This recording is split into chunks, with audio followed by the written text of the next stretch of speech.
G'day, folks, and welcome to the Vookcast, Australia's Nintendo podcast. My name's Oliver Brandt, and in this episode, I'm joined by Angelo Valdivia, Hey, paisanos. Michael Goncalves, Hey, team. and Luke Henderson. Hello there.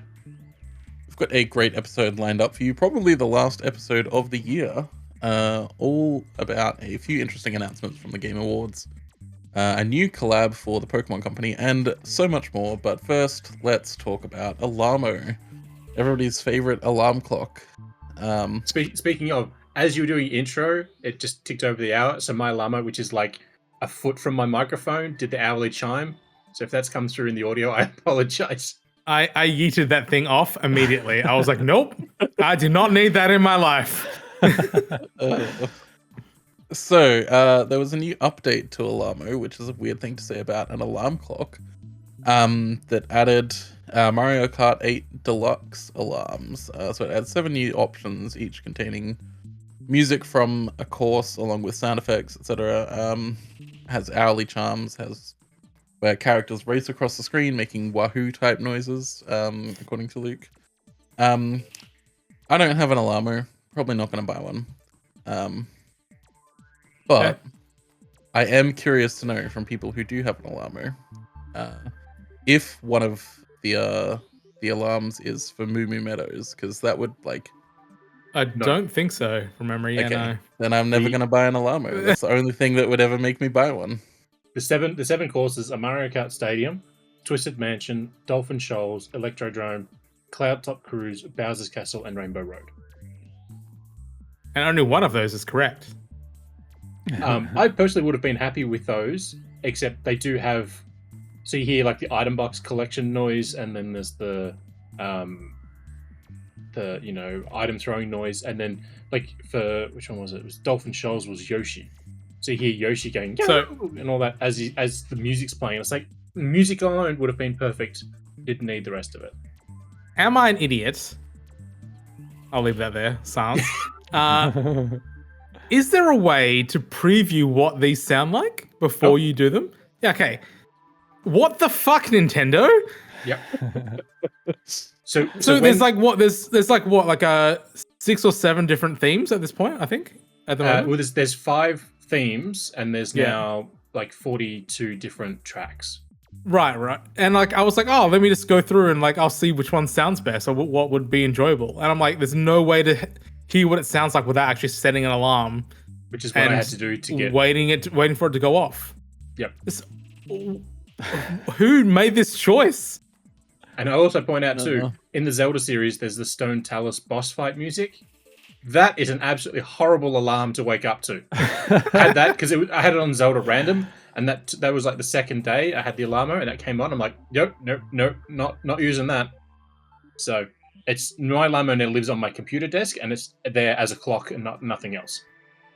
Because the alarms annoyed the hell out of me. I kind of wish that as like the hour chime, it would just play the Super Mario 8 like opening sting and just go da da da da da da, and that's it. Oh my god, that would actually be really cool. Every hour. Da da da da da da. That's what I found with mine, because it has like it has obviously like the detection beam, like IR beam that detects your movement and your bed. Like it's reasonably wide, so like I will walk up to my bedside table like at night. So you set like your rough bedtime, and after that time it starts like looking if you get in bed and whatnot. And if I go to my bedside table like after that time period, like to set my Apple Watch down on charge or to put something on the counter, whatever it is, right? If I get like just somewhat reasonably close to it, like not in bed, it'll just do the I've detected you getting into bed chime, and I'm like, well, guess I'm sleeping for 18 hours tonight because it thinks I'm in bed now. That's something I do like, the Zelda one. It's just the campfire. It's just the cooking campfire noise for 10 minutes. Oh, it's just a nice quiet thing. It's very cool. I don't know what the other ones are because I don't care to find out what the Splatoon, bedtime noise would be. The white noise the hourly stuff. Chime. Yeah, the white noise stuff on the Alarmo is really, really nice. If you want to like go to bed with white noise, it's really cool. That's pretty cool. I do have that on, and that's basically if I'm sitting here doing something, I'm just in the zone. If that kicks in at like 11 p.m., I'm like, oh shit, it's 11 p.m. I should probably go to bed. That's like my go to bed noise more than anything else. But yeah, look, as an alarm clock, there are better options than Alarmo. But for some of the things it does, certainly fucking cheaper options than Alarmo. Yeah, that too. Well, look, like it's one of those things where it's like, nah, I don't want this. But then in 10 years' time, like if this was like 20 years ago, in 10 years, I would find this at a secondhand store and I'd be like, oh yeah, sure, and it'd be like $5. Whereas nowadays, gamer stuff is just so ridiculously expensive over time that it'll probably be like $1,000 because people suck. Yeah. What you're saying is buy now because it's a great investment for later. Yeah, absolutely. Yeah, get Bitcoin as well while you're at it. Clearly, Oh my god, it's the best time to get in. I think my one actual, or bar they not being able to preview what alarms sound like, my one actual complaint about the hardware itself is, and this is, I know I'm gonna get shit for saying this, and I understand it's just a fucking alarm clock, but I think the screen quality is a bit naff. They've chosen a little bit too shit of a screen. They could have done a little bit better. Is it just Other than that, it's fun. It's just a regular LCD panel? Yeah, just a really like medium, probably at this point like low to medium quality like LCD. That's a shame. Honestly, it's probably just leftover 3DS screens without the 3D attached. I think 3DS screens are way better than that. I don't think it's that bad. Like 3DS was anywhere near that bad. It's like launch model DS screens that they've still got lying around. Oh, like the fat boy grey ones. Yeah. Actually, that's probably on par.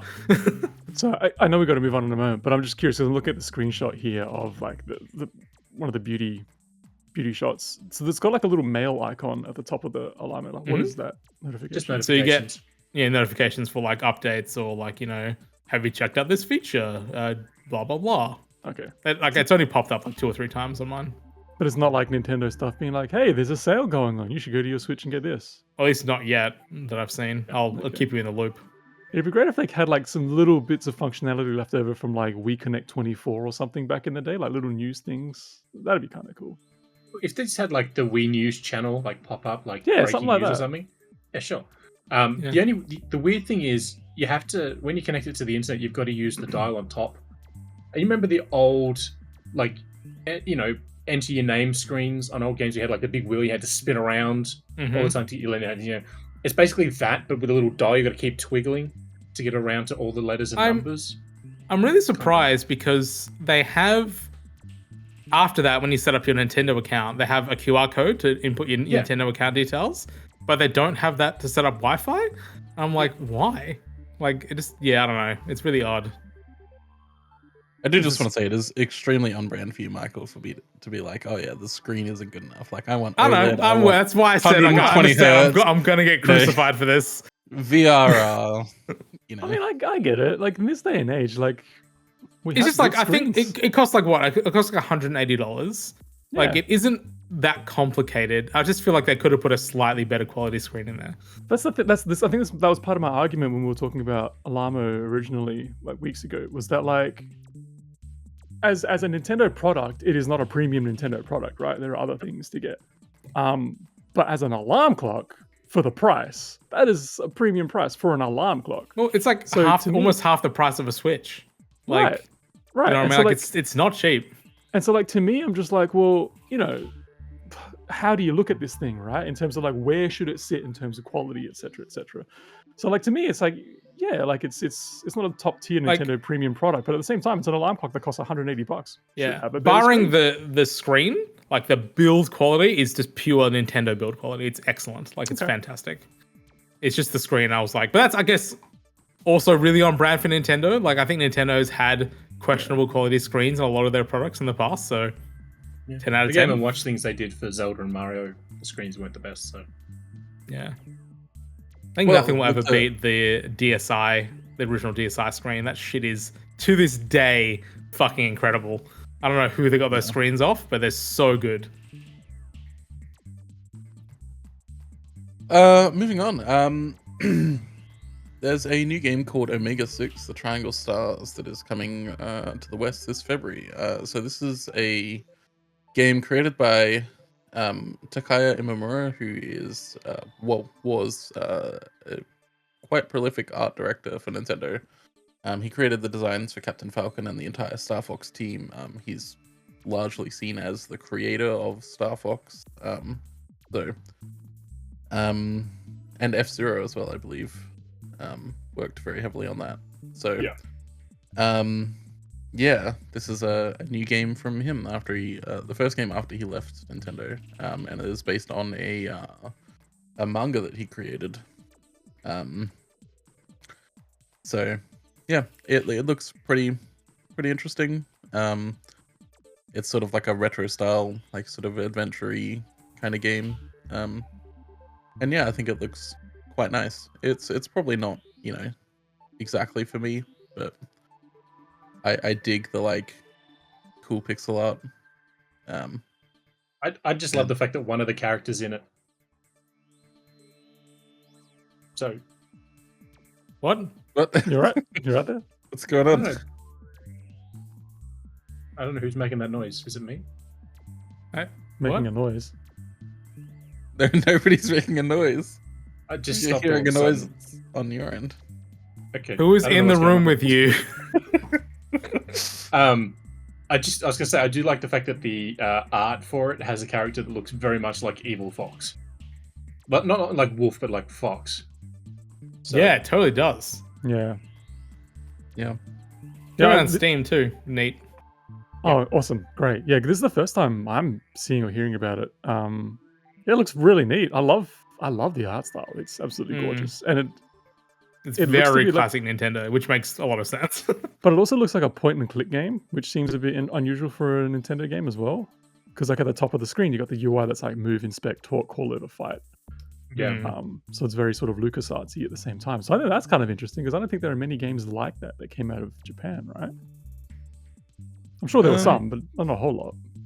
Not a lot that came out of Japan. There were like a whole bunch that like were made in Japan, like especially in the early days of Okay. like the NES and SNES. Like, I mean, if we talk about like, Famicom Detective Club was essentially that, right? Like, Right. and that was back on the Famicom, but they just never really made it outside of Japan.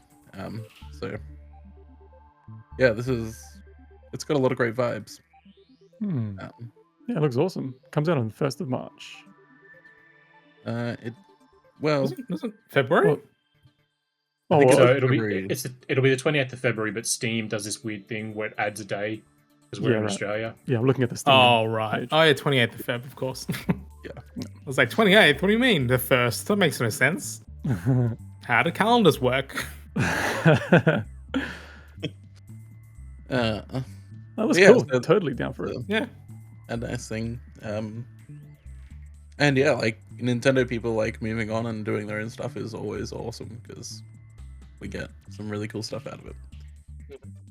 Who knows? Um, Maybe I'll pick this up on the Switch too at launch, boys? Not on February 28th, you won't. What about March Um, 1st? Never know. I mean, we do. Yeah, the next one is actually kind of interesting. So the Pokemon Company and Aardman, who you might know as the animation studio behind Chicken Run, Shaun the Sheep, Wallace and Gromit, they're working together for some sort of project. So we don't know if it's going to be a film or a TV series or just like a 4-minute short. Like, we have no idea. But it's happening. So this comes off the back of like other collabs, like Pokemon Concierge, which was also a stop motion project that That's a banger show as well. it's an That was absolute really banger. good. Very short, It's- very fun. and it's getting a second season at some point. So Yeah, I can't wait. I really love I keep that show. forgetting that exists. I really should watch it. It's so You should. short. All up, the whole season is like 45 minutes. It's really good, and Yeah. it's It'll be super like wholesome. the first Pokemon thing I've consumed since Pokemon Detective. Oh man, it's super wholesome. It's such a lovely little show. it is really, really lovely. And I'm sure that the Aardman one will be too. Mm. Because Aardman does fantastic work. They're a little more into comedy though, so I'm curious to see what this is. Yeah. But they I'm did say assuming it's going to be. shorts. Like, I feel like this is pretty on brand for like maybe like a few shorts. Yeah, I assume it would be something similar in scope to Concierge, in that it's going to be like, 5 or 6 episodes that are like 5 to 7 minutes each. Mm. So, yeah. But yeah, as Luke has written, Pokemon does a lot of collabs now. There's, Oreos and Crocs and you know, they're all over the place, which makes sense. You know, it's the largest entertainment brand in the entire world. It's the largest multimedia anything ever. Yeah, I think there's so- like 8 different shoe brands. There's like Puma, Converse, there's Yeah. Gucci stuff in Pokemon Go. Like, you know, I mean, you I see the have- McDonald's stuff. I have some of the Pokemon shoes, so you know, I'm part of the problem. So But- I'm just on the Pokemon Aardman article, and I just scrolled down to see articles you might like, and it's just the fucking Miyamoto with the bananas for the last Vookcast. I love this joke that we've started. It's very so good. I just fucking love it. Oh boy.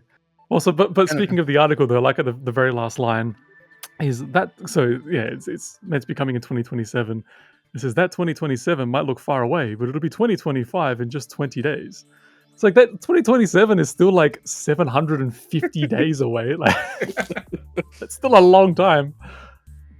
750 opportunities to get hit by a bus. Like Whoa, okay. I've said it before. That's my go-to when things are more than a year away. It's like, oh, I could die by then. Like it doesn't matter. Like that's just Think really all the just- nuclear wars You- that could start by then, eh? Oh, dude, with what's going on at the moment. But yeah, You heard it here first. Nothing matters because you could get hit by a bus. So, yeah, that's it. But no, I'm excited for this. Now, what I wish they would do is team up with Aardman to make a video game. Because Aardman does actually have quite a history in making video games. They have an internal game development studio. So they are very, very good at turning their style into video games. So, I mean, work we've with seen Pokemon on Kirby that. go claymation, and it was fantastic. So well, it looked good. that's think what I I'd mean. rather- Visually, it looks good.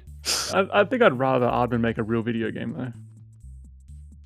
Yeah, I mean, they are. They're making one with Chicken Run. Fair enough.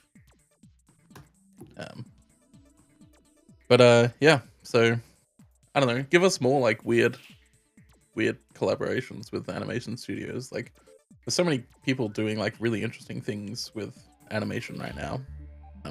I mean, I'll call them out again, but Star Wars Visions, like, if you're not a Star Wars fan, you probably don't care, but they've partnered up with studios from all around the world to create, you know, some pretty unique and interesting shorts for Star Wars. And obviously, we just got the first half of Secret Levels out as we're recording this. The second half comes out next week. Some of those shorts are phenomenal. So some of those shorts are absolute garbage, but there are some pretty good shorts in there. So, you know, more people making more things, expanding out the game worlds that people love. I'm okay with that. Honestly, Yeah. like a Star Wars Visions type thing where like they just get like 10 animation studios to do a Pokemon thing in their own style, their own kind of story. That would be really cool. Side note, has anyone seen the Secret Levels stuff, the Amazon show? I've seen it. Hashtag gaming animations. I watched the Concord episode for work. Okay. I will admit that looks visually, that looks incredible. That short Yeah. looks phenomenal. It was the most But- interesting thing to come out of Concord. Wow, okay. The one short that I was blown away by was the I don't know if it's out yet. It might be in the second batch, but it's the one for one of the shooter games that nobody's ever heard of. You mean Concord?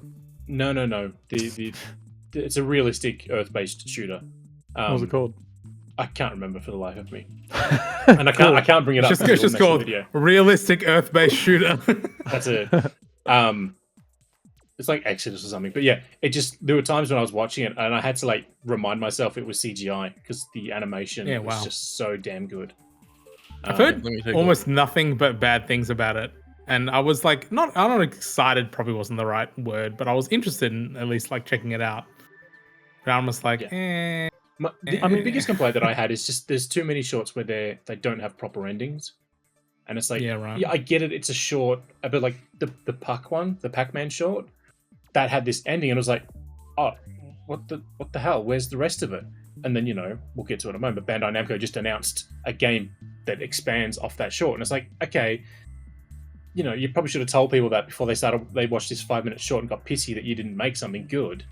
But they did that with Mega Man. Mega Man had this weird 5-minute short and it just like ends. It's like, oh, okay, that's not what people wanted from Mega Man, but whatever.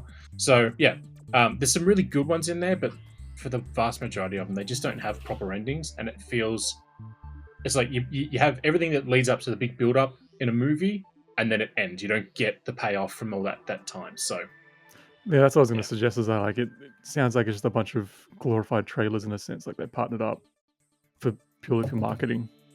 So- Yeah, I mean, it is a marketing exercise, 100%. Yeah, it just look. They all look like something that would just be easily spliced into the Game Awards, for example. I will say this, and I'll spoil this for people, and I don't care. But the PlayStation Studios short, which made no sense. It's about this girl who has these AR glasses, and she's a bike crew and rah rah rah. If you remember in the trailers, they kept showing Kratos, and I was like, "Oh, Kratos is in this." Yeah, no, the whole shot in the trailer where he lands on the ground, she jumps over him on the bike, and that's the last time you see him. It's like, what Cool. the fuck is the point of that? So it's Star Wars. Here's the thing you love, bye. Pretty much. So yeah, it's just some weird stuff that they were doing, and it makes very little sense to me. But again, if you're fans of like the Unreal Tournament one, like obviously Unreal Tournament doesn't have a cohesive narrative story that you can really connect to. Characters have backgrounds, but not a big story. But if you connect to those characters, that's great. The short doesn't really connect to them, but it does tell a very like locked in story, and it's quite good. But if you're not a fan of Unreal Tournament, that makes no sense, and you don't care. What? So- The original story for Unreal Tournament, wasn't it like there was like a couple of mining corporations or something like that, and like to quell revolts among the miners or something, they let them fight in some tournament, so they constantly killed each other, and then they were able to respawn or something like. And so that's how Unreal Tournament started. It was something like that. I remember that weird opening It's cutscene with the fly through. A weird choice because like I don't think I know. Like I enjoy Unreal Tournament. I don't think I know anyone who is an Unreal Tournament enjoyer that would know or give a shit about any story function to that game whatsoever.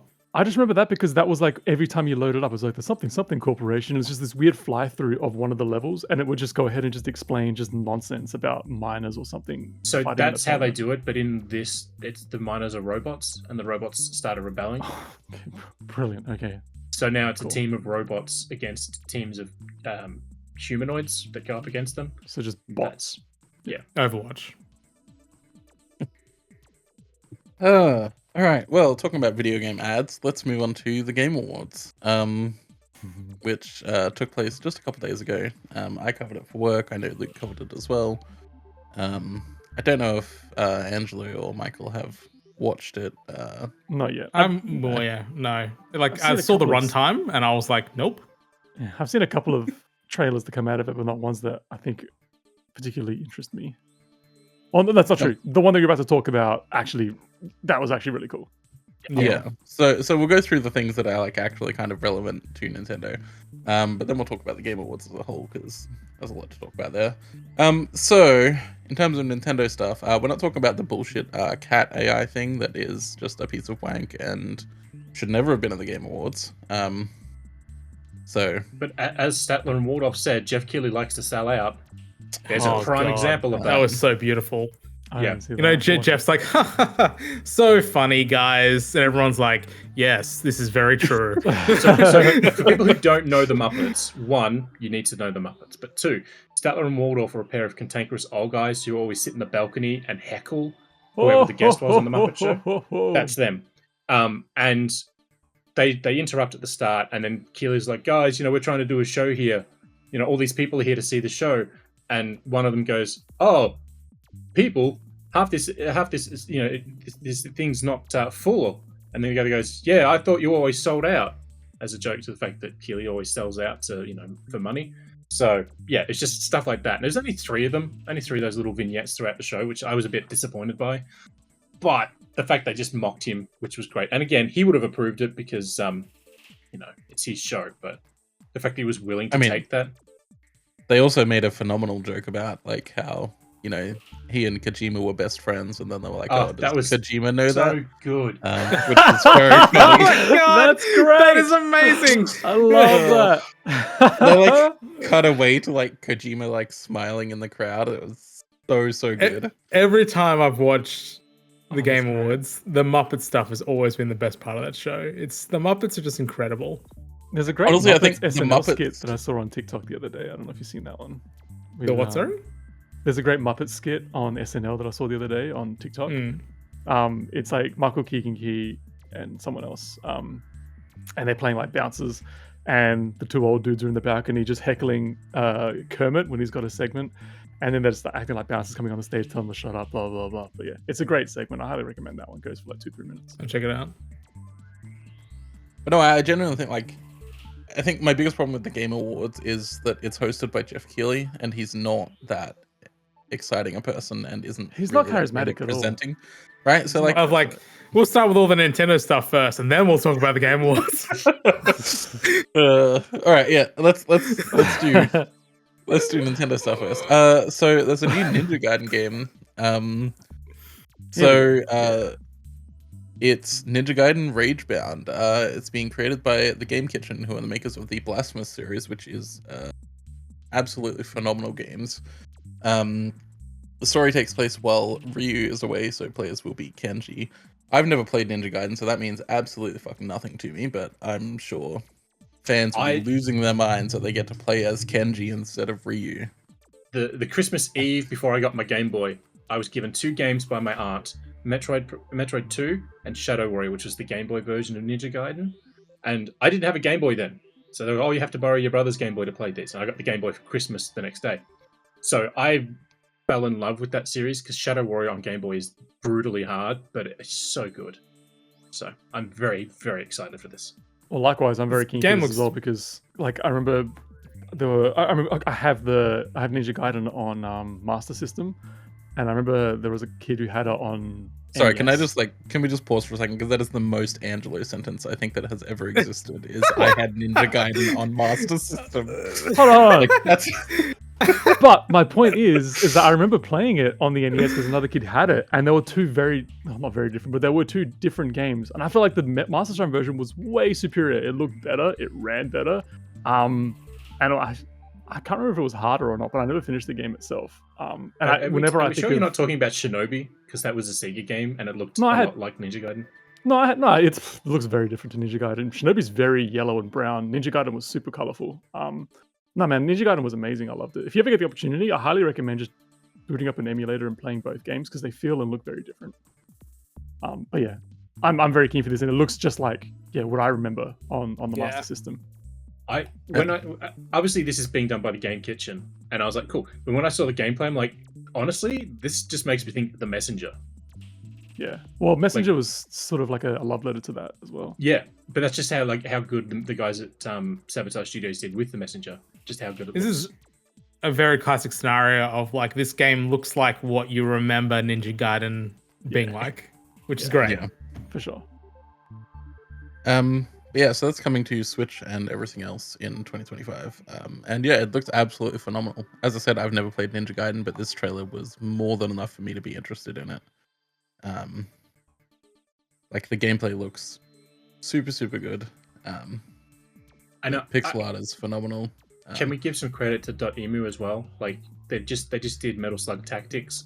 Last year they did Teenage Mutant Ninja Turtles Shredder's Revenge. Like they're bringing out some pretty good bangers of updates and new versions of classic sort of games. So they're kind of like the new Way Forward. Pretty much. Remember when Way Forward was like just smashing out bangers for a while there, and now it's just kind of. But I will say, like, I'm really appreciating this trend that we've had lately of like major publishers, because like obviously Koei Tecmo own Ninja Gaiden. Major publishers giving their properties to indie developers to create new games in those series that are more retro styled, or just like a new take on it, or like remastering it or remaking it, like Way Forward did with Nintendo. Going back to Sega, boys. I mean, they were doing that with Alex Kidd. They were doing that with Wonder Boy. We just had Sonic. What's the other one? I can't think of it now. It's gone out of my head. Either way, one that just that's all right. Gold leader standing by. Gold leader's forgotten what the hell he was talking about. Oh god, the other audio podcast people are not going to understand what the fuck is happening. Don't explain it. They can't know. If you want to know what's going on, you have to go to the video. But yeah, no, I think it's a really nice trend, and I think more companies should do it. I mean, even like arguably, Nintendo did it with Metroid because, like, Mercury Steam was not a big company, and they got given the Metroid series to, keep making Metroid games. They're also the only studio in the world that has made both Castlevania and Metroid. True. It was Ubisoft. They did it earlier in the year with their Prince of Persia. Oh yeah, Prince of Persia, yeah. Rogue One. Yeah, the Rogue Prince of Persia. Only thing they shouldn't have done. Yeah, go on. The only thing they shouldn't have done is announce that like a month and a half after the actual Prince of Persia game released in full. Like that's a stupid decision.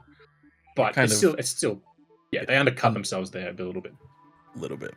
Quickly going back to what Luke was saying about Shinobi. So like watching this trailer again for Ninja Gaiden Ragebound, this actually looks a lot more like Shinobi 3 on the Mega Drive. I mean, either way, like it looks like super fast and interesting. Yeah. This looks amazing. I'm totally in. I mean, Koei Tecmo are just making either Dead or Alive Beach Volleyball, Venus 17 or whatever the hell it is, and Atelier games. So the fact that they're hold on. They also do all of the Dynasty Warriors games, which is how they make the vast majority of their money. So yeah, that's they make three things. The beach volleyball simulator, the Atelier series, which again, there's like 3 of those games coming out next year, and they just put out Fairy Tail 2. That studio is insane. And they've only got like 200 people. Like that's the weird thing about Gust, right? Is that like they have 200 full-time employees, and they like contract another 100 to work on these games, and they just like pump out new games every single year, and they're mostly quite good. So yeah, and they're not small little 15-hour puzzle games. They're 67-hour RPGs. 60-hour RPGs, yeah.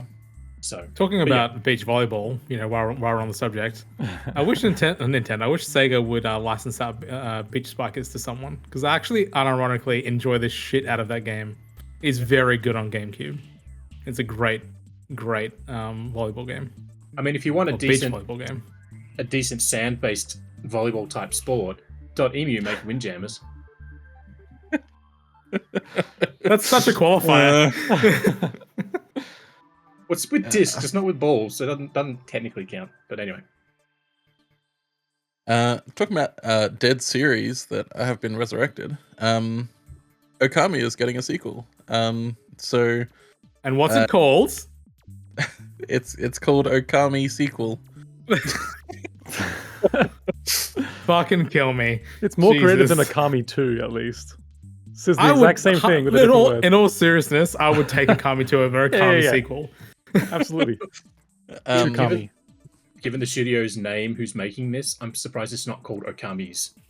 Yeah. So this was 18 years after the first release. There is a proper sequel. Proper is in quotes there, that is now in development. There was a sequel on the DS called Okami Den, but everybody denies that it's a sequel, even though it definitely is. So Hideki Kamiya, who worked at Platinum Games and originally worked at Capcom and developed Okami, is directing this one. His new studio Clovers is creating this sequel. Clover was the name of the internal studio at Capcom that created the original Okami. But this is Clovers, which is a different thing, definitely, and is a totally independent studio. So Capcom is not the owner of the studio. It's not a subsidiary or anything like that. It is a completely independent company owned by Hideki Kamiya. The classic Simpsons, similar to but legally distinct from. Yeah. So yeah, we don't have any platforms. We don't know when it's being released. We don't know how in development it is, how long it's been in development. No more than a year. They said it's now in active development, which means it's at probably least 2027. just started. Yeah, it's also just one of those games that the trailer is literally just a pre-rendered thing of someone running. It's just okay. But yeah, I mean, this is. I think it was more announcing Hideki Kamiya's new studio than it was announcing an Okami sequel. But yeah, so people who like Okami will be pleased about this. I've seen a number of reactions of people bursting into tears and Okay, falling that's off a their bit chairs much. when this was announced. It's like, just calm the fuck down, people. I mean, I Like, get if- it. Like, it means a lot to a lot of people. I I mean, get not that a too, lot of but it's people. like, 4 million people have bought the game in its lifetime, so not a large amount of people, but no, if it was 4 million some people people. bought the original release, I'd be like, sure. But 4 million people bought the PS2, the Wii, and then all the HD ports. It's like, that's not a huge number of people over 18 years. So. Do you remember when like people lost their bananas over oh damn, I just forgot the name of the game. Because you said bananas. Yeah, I did. You I just immediately lost pictured Miyamoto next to a large pile of bananas. It's just gone missing. Oh, I've forgotten the name now. Ah, damn it. That Sega game on Dreamcast, there were two of them, and then everyone lost their minds when the third one got announced. Like 6 years ago. Shenmue? Yeah, Shenmue, that's it. Shenmue 3. Remember when like everyone like was losing their minds and then no one bought it? Yeah. It's just Yeah. yeah. I worry that it's gonna be something similar with this. Like it's gonna be super niche. It's not gonna be a big I think it's a mainstream. classic. Like Shenmue was just a perfect. Everyone remembered the nostalgia of the game and not really the game itself.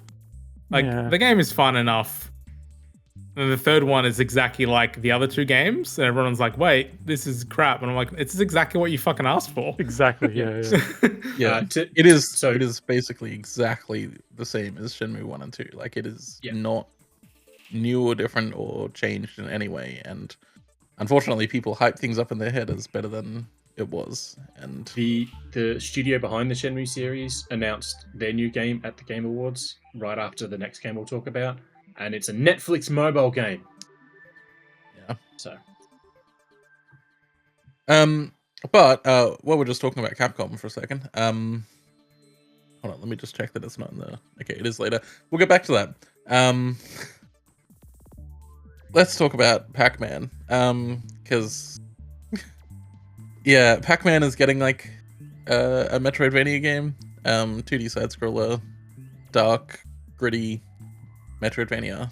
It's based on the secret level short Puck, which was a prequel to this game. And yeah, you have to eat ghosts and whatever. Like it looks weird, right? Like it's weird.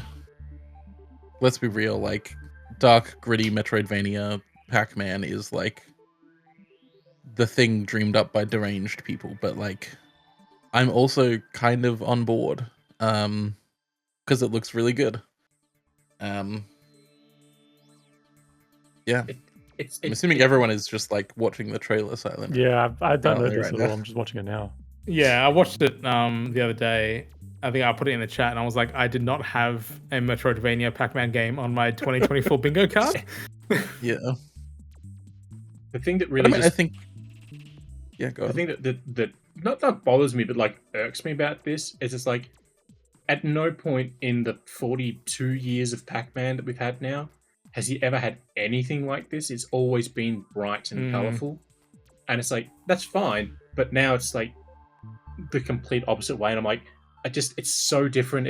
I can't in my head, combine the two together and have it make sense. So I think that's what's just throwing me. It's too different. It's very offbeat.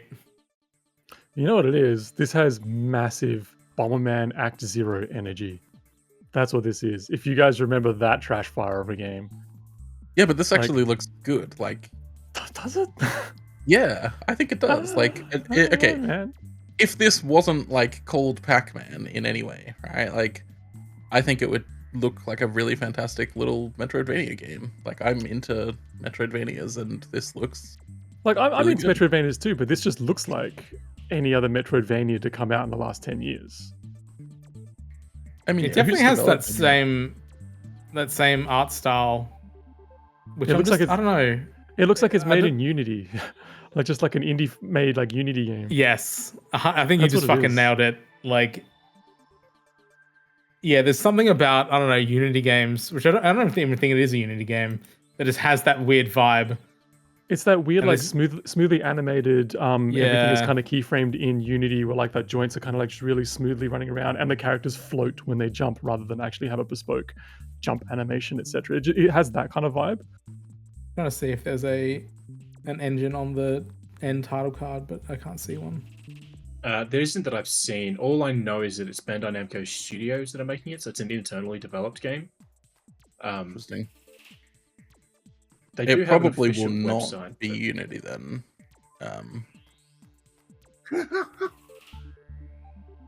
What? Whoa. I went to the Bandai website because I'm like, I can't remember what the name is, like the URL for their official game website. And on this site where they announce it, it says, for more information, visit shadowlabyrinthgame.com. And you go to it, and it's a dead page. They've not actually activated the site at all. But they've pushed Beautiful. that website out everywhere. Nice. Like Uh, it's meant to be Pac-Man, right? It's not even called a Pac-Man game. yeah, that's It's the a weird puck thing. game, not a Pac-Man game. I'd have understood if they called it, Pac-Man's Shadow Labyrinth or something. But it's like they want you to know it's Pac-Man, but they don't want to call it Pac-Man. It's like I just you really can't have it both ways. I think it's like if you look at the video window inside the Vook's article, like it has like Shadow Labyrinth reveal trailer, then it has the icon for the channel, which is the Pac-Man official. Yeah, It's just exactly. really cute, beautiful, like happy Pac-Man in the corner. I'm like, this does not fit. There's just a weird dissonance between everything to do with this game. That's why I'm getting like massive. Yeah, that's oh, man, totally Act fair. Zero kind of thing. Like, Whatever. Like, the game might be incredible. I don't know. I'm just Yeah, looking at it. I'm totally. like, it doesn't look like something that Yeah, I it personally... isn't giving you like the vibes, which is Yeah, totally fair. give me another Pac-Man Championship Edition. Like it's been like 12 years since one of those. Just give me another one of that. I love Did we that not shit. get one kind of recently? Oh, Was they it- did. They redid something for the 40th anniversary, but it's like a remaster of the first Yeah, one or right. something. Okay. It wasn't Did like the an fir- original thing. The first two popped off. They were so good. Just I remember when those came out back in the day. Yeah, like pop off is an understatement. yeah. They went bonkers. Just the fact that you could just get like a conga line of ghosts was just such a revolutionary thing. It's just like dump, just just barreling through them. That was so satisfying. The dopamine levels are like, ugh. Absolutely, just right in my brain. Oh man, Anyway, yeah, so that is coming to Switch and other things, I think, next year. So it's Switch, PC, PS5, and Xbox Series X and S. It's no last gen PlayStation and Xbox for this one, which makes me Finally, think Switch Jesus is the lead fucking platform. Christ. I did man. count. People with in- old in- consoles shouldn't be able to play games from today. I did Yeah, count. fuck in those people. I terms didn't of- realize you were a poor. Sorry. Oh my god. In terms of the new Good games lord. announced at the Game Awards, Oh my god, There that's were- gonna get soundbited. I'm gonna get fucking roasted for eternity. Cancelled. in the Game Awards, there were 4 games announced for PS4. Like that included PS4 as like the reveal platform lineup. So we're finally getting off, the anchor of last gen, and I think that's why we're seeing some of the new gen games finally starting to look like new gen. So Yeah, New gen. 4 maybe. years in. I mean, genuinely, I think like by the time we actually get something that, properly runs to the hardware that we have now, it's gonna be like, after the fucking PS6 gets announced. So most likely. Is anyone also on the Vook site missing icons for the bargains and Pokemon tab up top? yeah, it's broken at the moment. We're in the process of changing some things and updating the site. So Classic. websites are dumb. It's probably a DNS issue because it's always a DNS issue. Might be an ad block issue. Maybe. I don't use AdBlock on the Vook site. Actually, I don't need to. I'm a Patreon. I get ads free site, so it doesn't even matter. Yeah. So yeah, let's talk about the Game Awards as a whole. Finally. So yeah, I watched all like 4 hours of that shit. Because the pre-show is where they put a whole bunch of awards. It's like your pre-show is not where you're supposed to put awards, Keely. If it's an award Yeah, show, but they also go announced stuff in the pre-show, so it's like it was just the show. Like I don't. Yeah, the understand why they show have to do starts pre-show. half an hour Totally. earlier than they say it does, because Anyway, there was a new Sonic racing game announced. for some reason. Coming to Switch, but we don't know anything about it. Nintendo had 3 games that were nominated but didn't win anything. There was a new Turok game that was announced that has been described to me as Turok meets Doom, which, So Doom or Dune?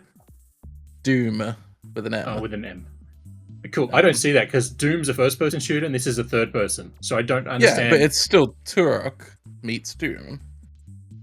Yeah, but Turok and Doom are both first-person shooters. This is not a first-person shooter. Turok meets Doom. Yeah, there's a new standalone multiplayer Elden Ring fucking. It's got all the fucking buzzwords. It's like there's stuff from the Dark Souls games in it. Yeah, but it's also like it's a roguelite, and I don't know. It's Elden Ring shit. The Hazelight, the developer behind It Takes Two, revealed Split Fiction, which is hell yeah, it'll be excited. good. It'll be as good as any other Hazelight game, which it's not bad. Onimusha is getting rebooted, which is exciting, with a game called Way of the Sword, which Luke actually recently wrote about franchises that had been abandoned, and that was on there. So Okami, Onimusha, and Virtual Fighter were all in that list. IP that have been abandoned by companies, and then they go and undercut me like days later.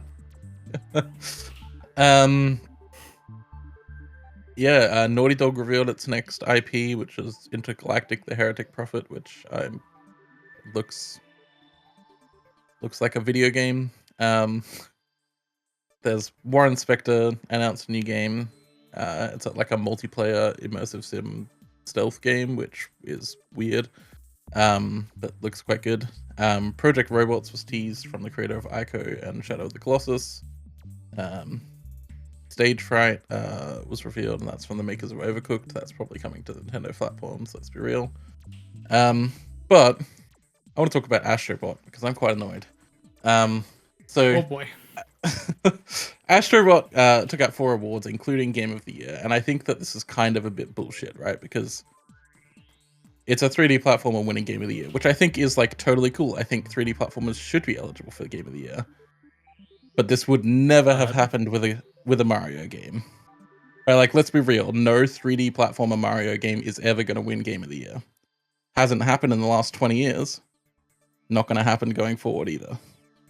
So why does Sony get to win Game of the Year the one time it makes a Mario game, right? Like, Super Mario Odyssey is a way better game than Astrobot.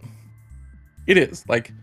In terms of 3D platformers, Super Mario Odyssey is the one time it makes a Mario game. Yeah, that's what I'm saying, right? Nintendo's been making Mario games for 30 years, right? And Sony does it once and wins an award? Come on. My argument is that Astrobot's a pretty good Mario game, though. It is, but Super Mario Odyssey is an even better Mario game. I disagree. Mario Odyssey also has a lot more game to it than Astrobot. Astrobot's a very short game. I we can strongly disagree with both of those arguments, to be honest. Because the thing about Mario Odyssey was supposed to be this 30th anniversary thing for Mario or whatever, and then they did it with one level and had one song, and then that was it. And then Bowser tries to marry Peach, and that was basically the end of the game. Whereas at least with this one, it's entirely gussied up in nostalgia and marketing. Don't get me wrong. I'm calling it out for what it is. It's just a big piece of marketing.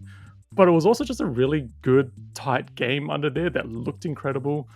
It really showed off the power of what the PS5 can be when it's not shackled by, weighed down from last gen crap. It was very, very charming, and it used a lot of that nostalgia in very charming ways, I found. It really appealed to both children and adults in different ways, and it kind of skirted the line between some levels being really difficult, some being really simple, like Mario Odyssey did, don't get me wrong. But ultimately, when I look back on 3D platforms, I do look at Astrobot and think about how much I enjoyed that game a lot more. Whereas Odyssey, it just felt like it's just another Mario game to an extent. there aren't games like that on PlayStation platforms. And I get that what you're saying is like when Sony finally does it, they get the accolades, but when Nintendo does it, they don't. But I feel like with like Mario Galaxy, for example, Mario Galaxy is a way better 3D platformer than Odyssey was, I feel, just because it had a lot more creativity about it. The entire structure of levels was way better because it had this whole space vibe where you were just floating around these small galaxies, these small planetoids, and then bouncing between them in really interesting ways. Whereas Mario Odyssey didn't really do that in terms of gameplay. There wasn't really anything particularly interesting apart from like throwing hats on things and changing what your character can do. I think, don't get me wrong, I love Odyssey. I think Odyssey is amazing. It's an incredible game.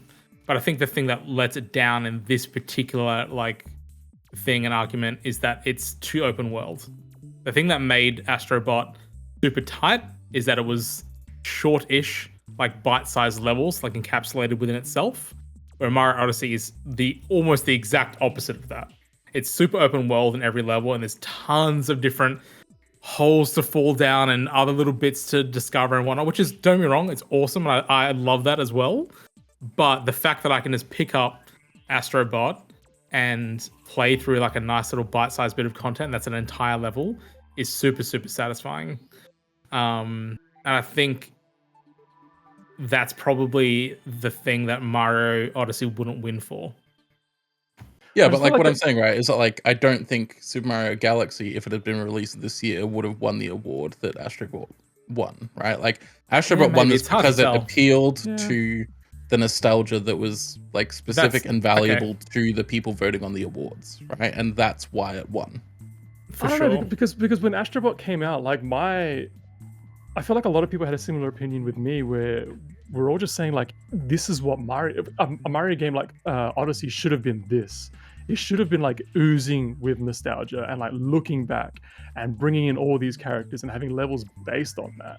You know, it should have been a lot more intertwined with the wider Mario universe to kind of pull things together. But that only appeals to people who do have that nostalgia, right? I played Astrobot, right? And I don't really give a fuck about God of War or like Bloodborne or Loco Roco. Like none of those things mean anything to me. So when they pop up on screen, that's just like, okay, it's just a thing that's there, right? It doesn't mean anything to me. But I was the same. If it's only valuable if you have that nostalgia. And like Super Mario Odyssey doesn't rely on that nostalgia. But even I'm the same as you, Ollie. Like I didn't grow up with I don't know about you. I didn't grow up with a PlayStation. I grew up with an N64. I didn't get a PlayStation myself until the PS3. But I remember like it's not true. I had a PSP as well earlier than that. But I remember like Ape Escape and Spyro and all these other games that all my friends were all playing and they all loved. And I remember seeing in magazines and things like that and commercials. So there is a nostalgia baked in for me, even though I didn't grow up with those games. I still haven't played a Spyro game, for example. But I still remember that character quite fondly, and I still remember sort of what it represented for a lot of people at the time as a mascot of gaming. And then I look at these games, I'm like, oh, it's totally that character from this game that I remember. I didn't play it myself, but it's cute that it's in here. And then it's also like, you know, the other characters sort of running around and helping you out. And then there are other little Easter eggs in there, and there are funny little captions, and then sometimes there's music that goes with it, and then you get costumes.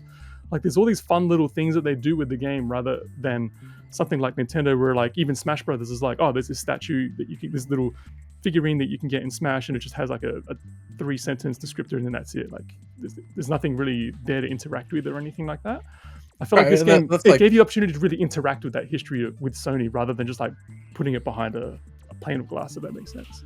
Right, but I'm saying that like my whole point is that like the reason that this won Game of the Year wasn't because it was the best game of 2024. It was because it appealed to the specific tastes and nostalgias that game journalists, who, let's be real, are like all in on Sony, are you know, fascinated with, right? Like it appealed to them, right? They're the people voting on this ultimately, right? And PlayStation is something that resonates with a lot of game journalists. I don't think that it's a bad game. I do think that it's a good game. It's a very solid, competent platformer. We should probably also touch on how the Game Awards decides who wins. Yeah, I think a lot of people see the community voting as like, oh, it's a community-based award. When that's not true. It's like, I think it's the maths is 90% of the journo/industry, whatever, vote, and 10% of the vote comes from the public.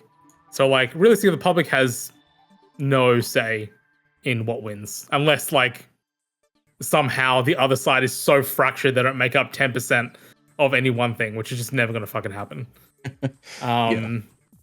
So it is realistically always voted by the industry, well, quote unquote, So the industry. they call it the Game Awards.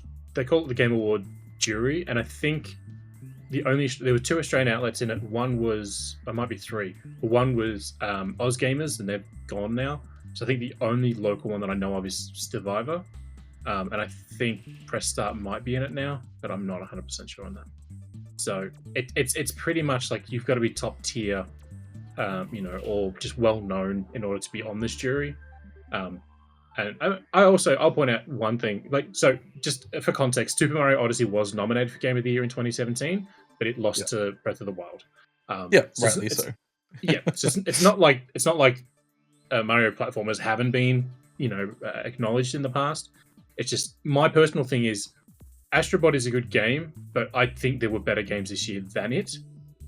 But that's me personally. But my thing too is that they call this the Game Awards for 2024, but the nominations, game has to be out before the end of before the start of November for it to qualify, because it's out the 7th of November, I think it is the cutoff. It's that's why the Oscars and every other major American, the BAFTAs, the Oscars, Grammys, and all that, they take place in March and April, because then they cover the calendar year, whereas Jeff Keighley covers 10 months of the year. And Indiana Jones, which I think is a phenomenal game, that is technically eligible for next year's Game Awards, but by the time it's 100% not going to win a single. By the time October rolls around, nobody will be thinking about Indiana Jones from December of 2024. So there's a whole lot of issues with the show as a whole, but I don't know. I personally think it's an okay winner. It's a solid platformer. Yes, it relies more on nostalgia than it does anything else. Because the gameplay is almost identical to the tech demo that released with the PS5, and in itself is just an expansion of the PS VR game that nobody's played. So, is it a fine game? Yes. Did it deserve Game of the Year? Probably not. I think there were better games for it, but yeah. And again, I don't have an issue with it winning Game of the Year. That's fine, right? It's just that if we're going to say that this was the best game of 2024, then we need to be willing to say next year, when the next 3D Mario comes out and blows it out of the fucking water, that is the best game of that year. And realistically, that's not going to happen. I'm just making a note of the date and time, just in case it does happen. You're muted, Angelo. You just started speaking, but I was going to say, or it comes out and Ollie hates it. I mean, that's totally possible too. I'm intrigued about what they're actually going to do with the next 3D Mario, because they're in a weird place now where is it going to be another Odyssey type of game? What are they going to do? But that's it. I hope it's more like this. And the other thing is with Astro Bot, every level just, even though it was a relatively small and contained thing, like Michael said, there were moments where everything just suddenly felt really grand. You just jump on this giant robot and it helps you out in really fun and interesting ways, and it just looks absolutely gorgeous. Whereas in Mario Galaxy, even though I love those games, it didn't even quite do that. There was that one level where you fly and climb on a queen bee and things like that, and that's probably the closest that you kind of got to it. Oh no, the first boss fight. I think it was the first boss fight in Mario Galaxy where you fight the piranha baby thing, and it hops around. And there are a couple of levels like that, but it's kind of what I'm getting at is in Astro Bot, it felt bigger than that. Everything felt so much larger and more contained, and there was a lot more feedback with it. And I think it's hard to compare. I'm probably making a false comparison between the two, considering that those Mario games are 17 years old at this point, compared to now with better hardware, etc., and better gameplay. But I don't know, man. Like you guys already said, the Game Awards are voted on based on consensus, and on consensus, this game came out on top. I don't know. Well, yeah, but it's to be angry consensus about of that. Specific people, right? It's but games journalists, the ones who reviewed these games. Yeah, and games journalists kind of historically over the past 15 years have kind of focused more on Sony and Xbox than they have on Nintendo. That is an abject fact. We saw with the release of the Switch that not a lot of places were covering it in the depth that they would the release of something like a PS5. Which, Well, it's not but their fault, right? They're interested in the latest and greatest, the most powerful, etc. Well, but you also said yourself that like Breath of the Wild won out 1 year though. Yeah, 1 year. Yeah, but that's the game to have won out though. Like what? Like there were other incredible games that came out in 2017 as well. That was also the year that Mario Odyssey came out. So there were phenomenal games that came out in 2018 and 2019 and 2020 as well. Like Animal Crossing, arguably, was the most enjoyed game of 2020, but that didn't win Game of the Year, did it? Right? Like, because it wasn't the Last best of Us game Part that came 2. out that year. Right, but what I'm saying is, like, is Astrobot the best game that came out this year, or was it the most enjoyed game? And Well, if so, how do we separate those two things? Well, according to all the games journalists that voted on it, it is. So Yeah, I don't know what to tell you. Games journalist. Honestly, if I had the choice to overhaul Keely's show, the two things I do is one, I fuck off the jury from voting. Like assembling a list of games, yes, because if you're talking about like the games that matter, getting John and Jack and Tiffany from your friends group and saying, hey, what games did you play this year? And they go, oh, we played a lot of Marvel Rivals when it came out, but before then it was Minecraft and maybe this random mobile games. Like they're not going to give you a big thing. So using a jury to like pull together, yeah, sure, that's fine. But actual voting should be done by the community, not by. I disagree with that. Hard disagree. I strongly disagree. No. I've seen what the community does. The community does not deserve a voice. I'm looking at Metacritic right now, and the discrepancy between the two is wide. Yeah, but the other thing too is that when it comes to consumer voting, again, like I did the Dragon Age review in 4 days, right? And that game has issues, and I called them out in my review. But when you see, after 6-8 weeks of the community playing it, you get sort of a broader picture of what's good about it and what's really bad about it. Whereas journalists, we tend to have to get these things done in a short amount of time. And our time with the game is literally going to be focused on either a review or a guide, if you're one of those weird people that has to make guides for games. So we're going to be focusing on those very small things. Whereas the larger picture is going to be about the whole experience and taking your time with it. So I think the community voting is fine. And if you don't want to out the jury completely, then make it 50-50.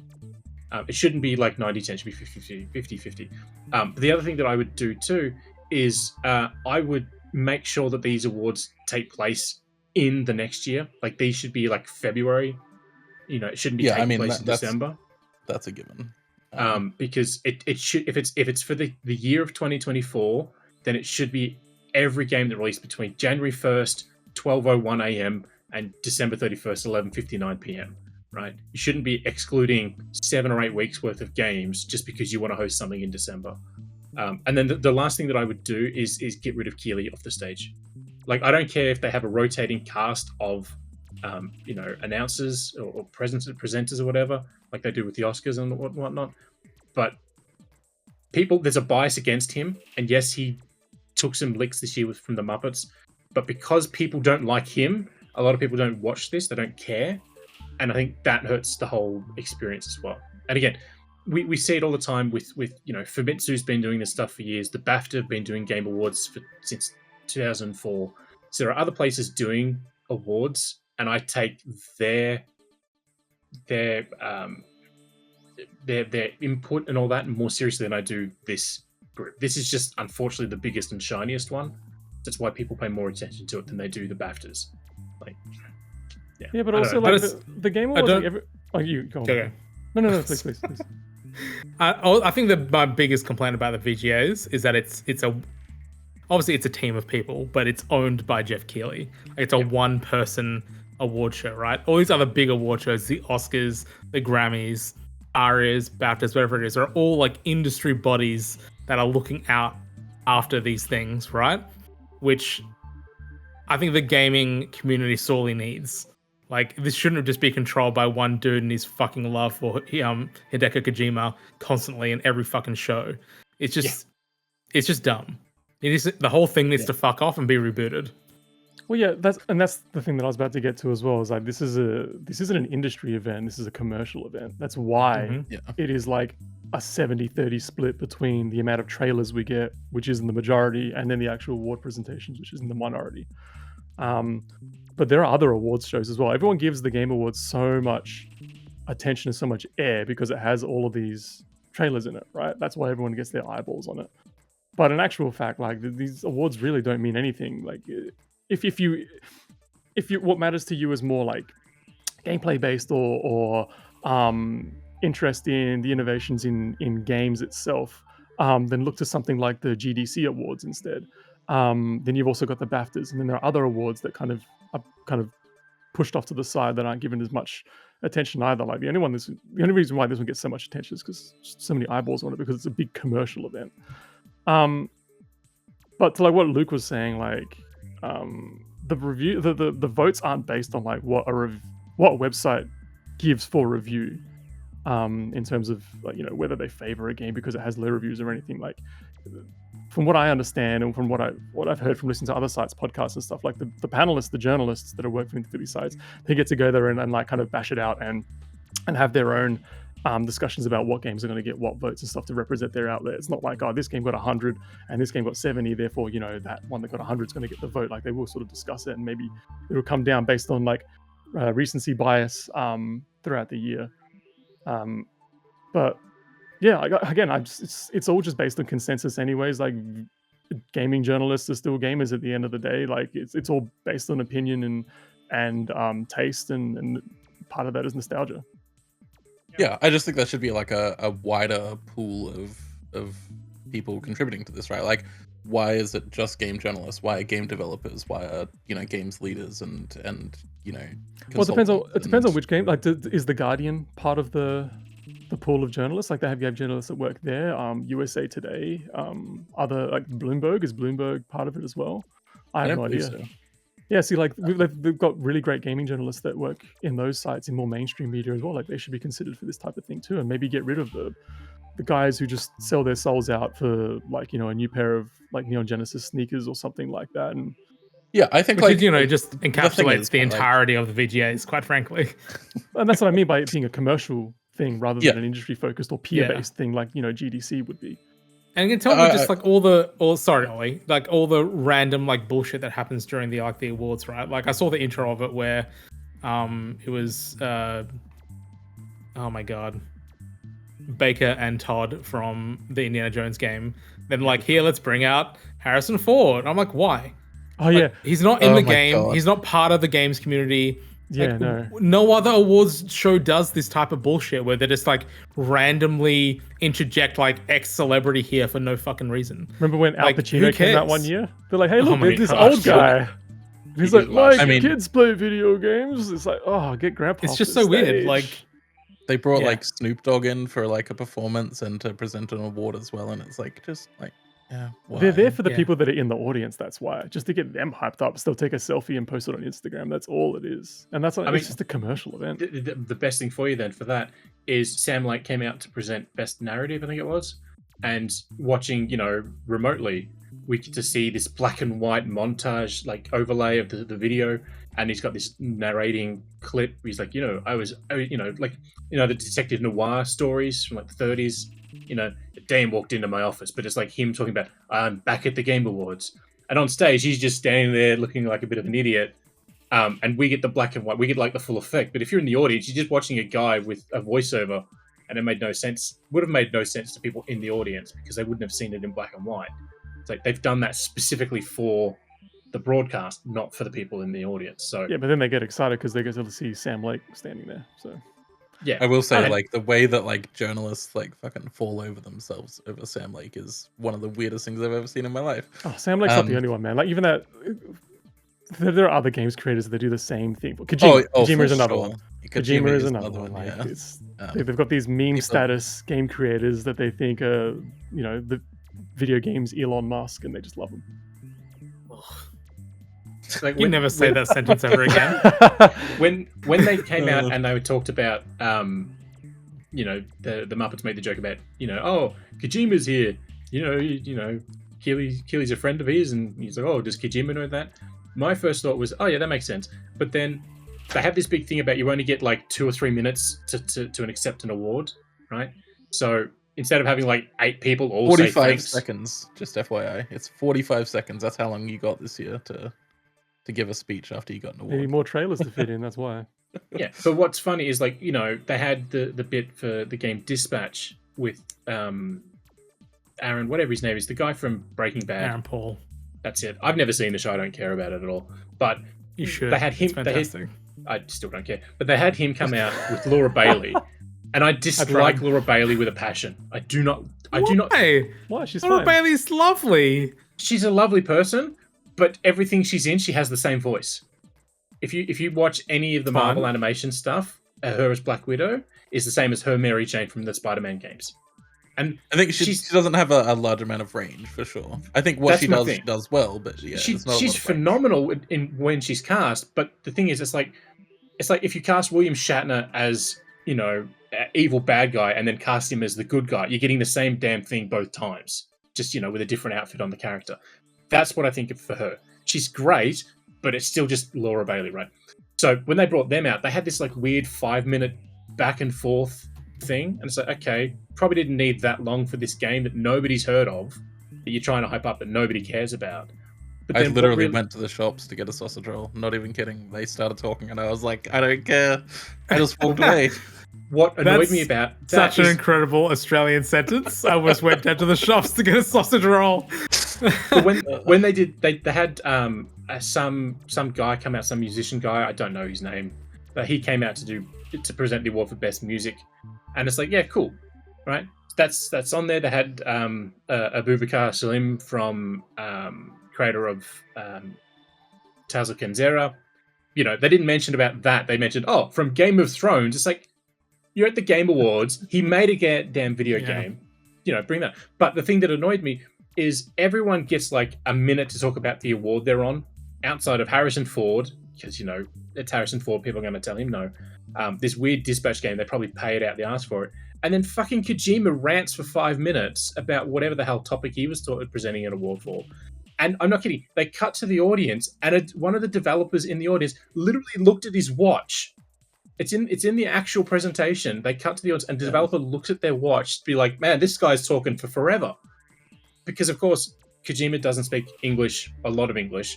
So they do the whole, I have to talk in Japanese, then it has to be translated, then back to, they did this, and it was too long. But because it's Kojima, and Keeley, worships at the altar of Kojima, he got to do this. And it's like, it just made no sense to me that they would do that for him, but nobody else got all that sort of time. Just Kojima. Again, man, it's a commercial show. That's Yeah, what it is. and That's like- what this is. It's purely for making money. That's all they're trying to do. Yeah. As a total Anyway, side we're note, now we talk about. accepting. Well, Sorry, I was gonna say we're now accepting donations to our GoFundMe for the Vookcast awards. oh my god, amazing! We're aiming for $10 billion. So get donated Yeah. now. The link is in the description. If you and have And trailer at least you want 9 us to billion show. will be embezzled by each of us. And look, the chances are high that Nintendo will win an award on this show, and Ollie will be happy. I was gonna say, can we talk I about the would've- great title card for the Slay the Spire trailer? And it's just pure clickbait. Like, Yeah. I didn't see what it is. if you go to the Max the Geek article, it's the second trailer down. It's just a pure YouTube clickbait, like Insane title card. It's STS2 just, strategy. it's just beautiful. Nice. It's pretty good. Anyway, we've talked too much about how much we dislike things about the Game Awards. What trailers stood out to people there? Ultimately, Outer Worlds 2 is the only one that. So outside of Ninja Gaiden, Outer Worlds 2. Outer Worlds 2. No. Outer Worlds 2 for me purely because, okay, so looking at Onimusha, yeah, great, it's coming back. Okami, great, it's coming back. Hyper Intergalactic Prophet, whatever the hell it's called.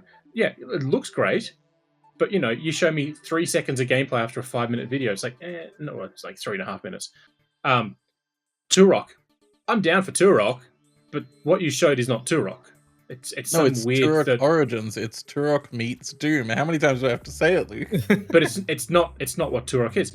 It's probably going to do better than the Disney effort from like 2008. My point though is the only game that actually showed gameplay that caught my eye was Outer Worlds 2. Every other trailer that was big that people are raving about, it's like the Witcher trailer. It's so good. It's like, yeah, but there's not a single fucking shred of gameplay in that trailer. Well, now hold on, because Borderlands 4 got gameplay in its trailer. Yeah, but I look at that and I'm like, yeah, this is the same shit I played in Borderlands when it first came out a decade ago. Like, I wanted, if Borderlands is getting a fourth entry, it needs something more than a grapple hook to pull me in, pun intended. I love that, like, Borderlands 4 is like, oh yeah, 2025 video games will add a grappling hook that's real, like, innovative and new. Like, Yeah. Damn, Halo did that 2 years ago. That must have been real innovative. Ocarina of Time had a grappling hook in 1997, 1998, whenever it was. So, but yeah, if that's the Borderlands, if that's their big hook for Borderlands 4 is they put a grappling hook in it, so, oh, lovely. A literal hook, wow. Yeah. So, but yeah, in terms of what actually showed gameplay, the only one that really caught my eye was Ninja Gaiden and Outer Worlds. That's it. Because it's like a story trailer or a bullshot trailer where it's all, cinematics that don't mean anything.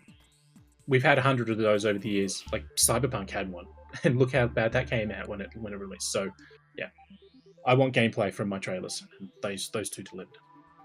That's fair, but also like the Witcher 4 trailer made me install Witcher 3. So Yeah, but also all of these games aren't coming out for 5 years, so there's probably no gameplay to them yet. I mean, the Witcher trailer literally says at the bottom, pre-rendered on unannounced NVIDIA hardware, and it's like, okay. Well, it also only just went into proper production like in September. Yeah. So they've probably only just made a few trees and an inn somewhere. And that's it. Oh, and the best part about this, it's the first game in a new trilogy of games for The Witcher, and it's like, okay, cool. And I've already seen the discourse online about people being shitty that Ciri is the protagonist and not Geralt. And people are like, oh, but the witches have to be male because the story in the game's lore says this and rah, rah, rah, rah, rah. There's a whole big thing about it. And they are true. The actual books state why it's all male witches because of the mutagens and all that. Like, it does state all that. And it's like, cool. It's like, it's a video game. You're playing as Ciri. No, but, well, yeah, but also in the book, Ciri is the main protagonist. Yeah, Ciri's I'm aware of this, but they don't care about that. They care about the fact that it's a woman. So they're using everything up to a certain point to prove their argument, and nothing past that point. Isn't Ciri like, I've not played or read any of the Witcher books, other than just consuming like fragments of like shit on the internet because you can't escape it. Isn't Ciri like a fucking magical being, like basically with like magic powers? Like time, space, and helping powers, essentially. Kind of. Yeah. She can manipulate dimensions thanks to her elder god blood. Cool. Can't be a Witcher though.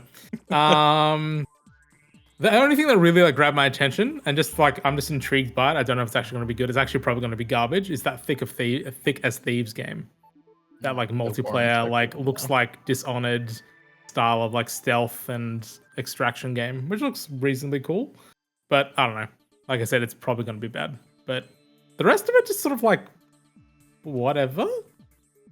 Yeah, I think the Tales of the Shire game looks actually bad, like actively bad. Like I don't know why they even chose to show that.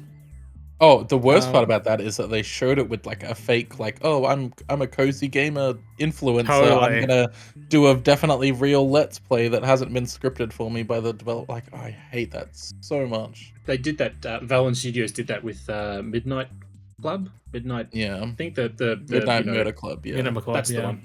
And it's like, in the moment they started talking, I was disinterested completely. It's like, I remember they did that. The most notable one for that was when they did it for The Division back in the day. Yeah. They made it seem like it was like audio that was coming from the game, and it was like reactive and stuff, and it was just like totally just voice acting. Yeah, not great. They never even saw anyway, that's pretty much the only thing. Everything else is sort of like, okay, cool. Yeah. I mean, like the games that I'm excited about aren't the games that were shown off here, right? Like next year we've got like, Assassin's Creed Shadows, we've got Civilization 7, we've got all sorts of other things. I can't even remember. Avowed, that looks really good. Monster Hunter Wilds, and that's just in February. February, there's a week, like 7 days in February, where we are fucking blown away with games. Like, and I'm not saying like for hyperbole's sake there's so many, but I'm literally saying that not first week, but that week of February, there's so many big games coming out, and Civilization comes out like 4 days before that week starts. Like, that's how insane February is. So I want to give a call out to Rematch, the game from Slowcap, the people who made Sifu. They did Absolver, which was a 1v1 fighting game. Then they went to Sifu, which is a 1v everyone fighting game. And then the next game is a 5v5 online soccer game. Because that's the natural It's progression. like Rocket League, but with people instead of cars. Essentially. It's just League. There's no rockets involved. They're all Just League. It looked like visually. I can't looks wait impressive, till someone describes soccer to me as like Rocket League without cars. There will be children out there, right, who have only played Rocket League and have never seen soccer before, and that is Oh my like their God. frame of reference, right? Like, Probably, yeah.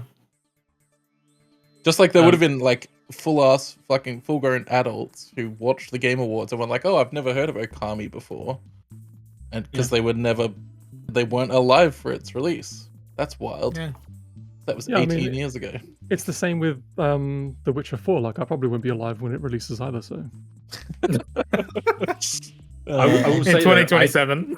yeah, exactly. Buses are running every day, dude. If The Witcher 4 comes out before 2030, I'd be impressed. I do love though that Clive Rosfeld from Final Fantasy 16 is the guest fighter in the Year 1 pass for Tekken 8. Not an issue with that. Like Geralt was one of the ones in Tekken 7 or something. Geralt is a cross-level whore. He's everywhere. But the fact they go a new take on a beloved role-playing series, and they show Tekken, it's like just because there's a character from a role-playing game in your thing. They're saying that Clive in Tekken is a new take on the classic role-playing series, in that like this is a new take for a character from a classic role-playing series. It's dumb. They worded it in a stupid way. Anyway, I was very glad that Clive was in there because everybody thought it was going to be Tifa, and people were real mad. So I love the fact that everyone has a hard-on for Tifa, and she's not used in anything outside of Final Fantasy 7. I don't get it. Hold on, she's in Kingdom Hearts 2. Thank you very much. Yeah, even I was about to say that. Disrespect. Yeah, because people love Kingdom Hearts. People do love Kingdom Hearts. Why are you Oh saying my that God, that's okay. sarcastically? Let's not go down this Luke, path. Stop making me defend Kingdom Hearts. I don't want to. The series has sold like 30 million copies. It's a well-selling series. You love Disney. The two games from Ryuga Kitoku, so the Virtual Fighter reboot, and I love that people are like, oh my God, we're getting a new Virtual Fighter. It's like, yeah, but it's the Sega game like they did last year with Crazy Taxi and Shinobi and Golden Axe. They've announced it, and we've not seen shit on those 5 games in 12 months. Well, but RGG Studio delivers, you know. No. My point is, people are getting all nuts for it, and then there was the Virtual Fighter Direct right after the Game Awards, and the first thing they did is they go, yeah, the Virtual Fighter 5, the game that we made like 9 years ago, we're now bringing that to PC. It's like that was their big announcement. It's like, that's not an announcement, you know. Yeah, to be fair though, that studio has like 6 more Yakuza games to release next year, so. Well, that's the thing. So they've got they put out a trailer for a thing called Project Century, and it's like, guys, it's Yakuza like a dragon, depending on who you are and what you want to call it. It's just the next entry in that series. Just call it that, you know. But I just love that people are like, man, these guys pump out so much, but everyone just has forgotten that they're also the people that make Super Monkey Ball now. In between all their Yakuza and Virtual Fighter reboots. It is honestly astonishing how the high quality games that they pump out every single year. Like they're doing 2 games every single year, and they're like always like in the considerations for like my favorite games of the year, right? Like every single time. RGG, they do more than that. They release at least 2 games every single year. They usually do a Yakuza like 3 or game. 4. There's like a new Yakuza game, then like a re-release of a Yakuza game in some capacity. This year we got another Monkey Ball. Yeah. They pull out hella games. Yeah. They work like with other studios as well. So they help Atlas on like Persona stuff. They help Sonic Team on 3D Sonic stuff. Like they are all over the place and like still just like pumping out bangers themselves. Like it is phenomenal. Yeah, that's a studio that Keeley should really be like bending over backwards for, not friggin' Kojima Productions that puts out 1 game every 10 years. Yeah, for real. The weird thing from the Game Awards that I laughed at was they had the Russo brothers pop up randomly to talk about the first Berserker Kazan, because they did that last year. They're sort of involved with it in some form, but it's set in this series called Dungeon and Fighter. It's a weird I don't know anything about it, but it's set within that series, and they had this trailer up, and it's this like big brawler of a fighting game. It looks really good. And then they had right after it Dungeon and Fighter Arad, which is basically like Genshin Impact. It's like two games from the same world. One's this like R-rated gory brawl, and the other's like Genshin Impact. It was just like the dichotomy of the two was just so bizarre to me. So can we go back to Nintendo, please? Yeah, absolutely. We've given way too much airtime to the Game Awards, and I hate thinking about that damn event. Yeah. So yeah, there's a couple Nintendo Switch Online updates. There's Donkey Kong Land 3, in which like there's a weird situation there because we got the Game Boy version of that, and Japan got the Game Boy Color release because that was never released outside of Japan. You can just download the Japanese version of the app and play it yourself anyway though. And then we also got Tetris DX alongside the NES Tetris, which we knew we were getting, and they had like a cute little message from the creator of Tetris as well, which was nice. I love that Alexei Pajitnov's just doing a massive victory lap this year, just running the gamut, He doing all these deserves things. it so much. Yeah, he's such a cool, nice dude. Yeah. he also looks nothing like he does in the movie with Taron Egerton. Yeah, isn't there like a car chase scene with him, someone else, and the president of Nintendo through Russia? That doesn't happen in real life. Mafia-esque chase scene. Yeah, it's so bizarre. So I'd love to see that film. But yeah, so that's fun. It's nice that those are on Nintendo Switch Online. Yeah, I'm loving that we keep getting the wrong Donkey Kong games, but whatever. They've got a checklist, and they're just getting rid of all the ones Angelo hates. The one he wants is at the very bottom. Again, finally, the day that I die will be the day that they're like, oh, here comes Donkey Kong 94, by the way. They'll when announce it. DK 94 gets announced, do not leave your house. Just live in a bubble. He'll be like crossing the road, reading his phone, then notification pops up. It's like, oh yeah, Donkey Kong 94, and then just like bust. Yeah, I'll just get cleaned up. You can get Final Destinations. Yep. Anyway, let's move on to the games that we're playing, because that's all of the Nintendo stories that we have today. I will go first because I have a couple interesting things. So I've been playing Pokemon TCG Pocket as per usual. Also been playing Yu-Gi-Oh! Master Duel because I was playing TCG Pocket and I was like, man, I really want to play more card games. So I got back into Master Duel. Really enjoying that. The cool thing about Master Duel is that like it rewards you for being like a toxic piece of shit. So it's like a lot of fun. The Yu-Gi-Oh fan base. Yeah, I saw your posts exactly. on Blue Sky yesterday, and I was like, Ollie, please. It rewards you there. You just like you find the cards that have like the longest fucking descriptions, and you know that nobody's gonna read them, so nobody knows how to counter them. And then just everyone's aware. Ollie was basically like, I love how dumb everyone I'm playing against is. They're so fucking stupid. I mean, like, it goes the other way, right? It's like, if I see a card that has a longer description, I'm not reading it. I'm just going to assume that I know how to beat it. And, like, 9 times out of 10, I don't. So, yeah. Anyway, enjoying that. Also, I bought and am playing Ghost of Tsushima. Yeah. I just completely fucked that word up. Anyway, yeah. Ghost of Tsushima, I'm playing that on PS5. And yeah, really enjoying that. It wasn't something that interested me previously, but I'm digging it. But that was because Ghost of Yotei got announced, and I am super keen on that. So yeah, Pretty sure yeah, we're all Angelo laughing at reviewed the Ghost of Tsushima for me. Yeah, maybe. Sure I don't he remember. did. Probably. That was a beautiful Been a while. game. Love that game. I really want to go back to it actually with the PS5 upgrade. It's really, really beautiful. The lighting is absolutely gorgeous. Also, I love that like the pathfinding system is like a diegetic system, so you're just like the wind blows in the direction that you need to go, which is like a super lovely idea and executed well. It's just made by a bunch of people who just genuinely seem to have a strong interest in Japanese culture and history and just aesthetic in general. And I remember like even Japanese journalists when they were reviewing the game, they're like, why are Japanese people making this game? or making games like this. And I'm like, yeah, Yeah. why are Japanese studios making It's games like that? it's truly just a bunch of people who like really fucking love Japanese cinema and Yeah. like yeah, let's make a game that is Japanese cinema. Yeah. And yeah, really good. The movie for that is still in development too. So Yeah, I don't really care about that. Sure it is. Sure it is. Anyway, Angelo, what have you been playing lately? Still Super Mario RPG. I'm close to finishing it. I think I'm up to the last boss now, which I'm looking forward to finally smashing out. Still tootling away on Star Wars Outlaws, loving that game, and just started Indiana Jones and the Golden Circle. Oh, Golden Circle, Big Round Circle, whatever it's called. Great circle. Circle. Great Circle, that's it. That's what I was laughing before I saw what Angelo called it in the notes, and I'm like, okay. Indy J and the Big O Roundy. Yeah,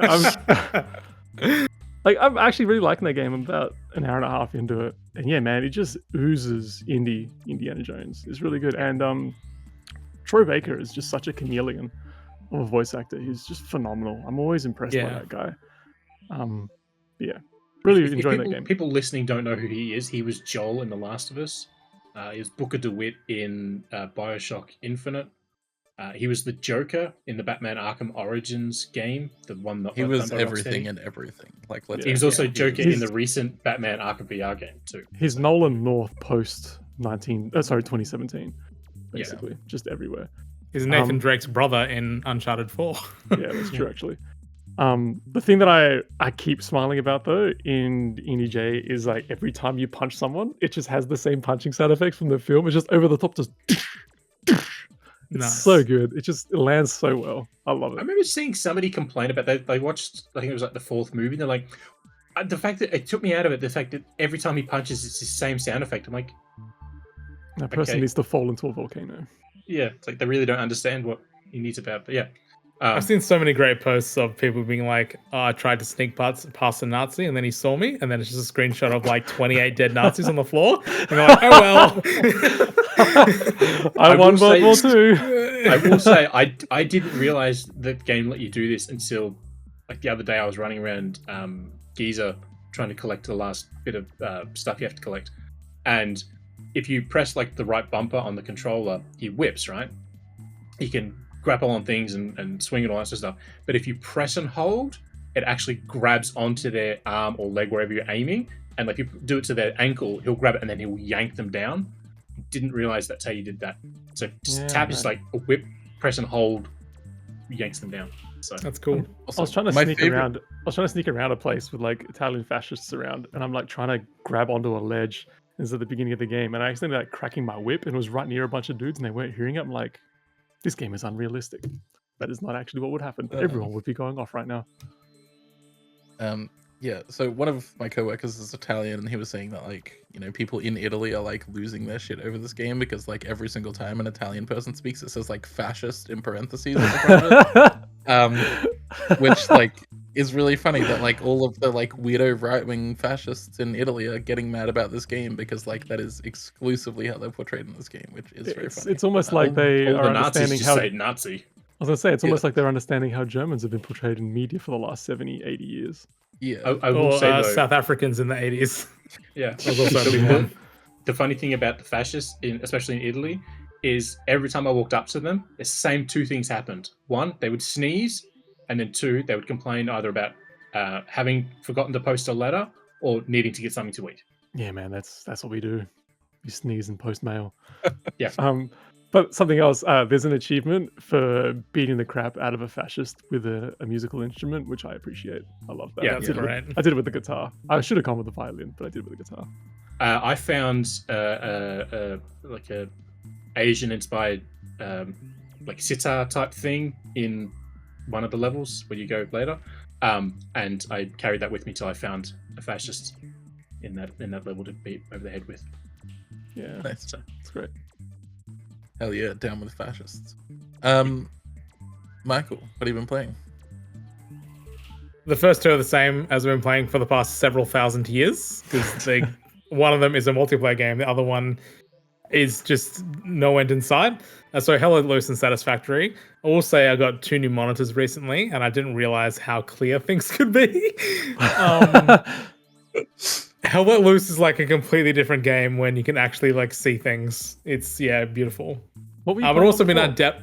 Sorry, What were you playing on before? a 1080p monitor. I've You're been 1080p. I was I know this is very unlike me, but I was very much a 24-inch monitor boy, and I didn't have space for anything more, and I always wanted 2 monitors. So if I wanted 1440p or 4K, they were in 27 inches or 32, depending on what you want. And I don't have space for 2 27s on my desk.